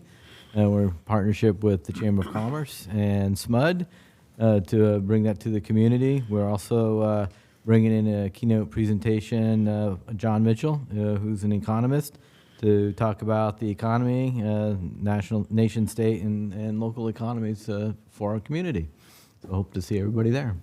So I know we can't have our keynote speaker, but there have been some concerns raised in the community about, not wanting to buy a ticket to lunch, but they wanted to hear the State of the Union address. So I know you and I discussed that, so. That'll be agendized for March 20th meeting, and we'll present that here at the council meeting, so the rest of the community can see that as So well. that'll be televised and it'll be archived, and so anybody who wants to see it can see it. Yep. Correct? Yes. Thank you. Kim? I have nothing further. Thank you. Comments by council members? Kurt? Nothing. Paige? I think I'm done. Tom? Oh, nothing. I was on the council 10 years ago when we kicked the bucket down the road, but. So it's you that didn't take care of this Well, maintenance? at the time, we had just dedicated the police station. We were starting to build the C Street overpass. Chaboa was brand new. Swimming pool was brand new. So it was the next council that should have done the maintenance. Okay. So we'll look back to the people that were here 10 years ago, huh? when it started getting old? Yeah. Okay. I have nothing. Thank you very much. Closed meeting. Meeting adjourned.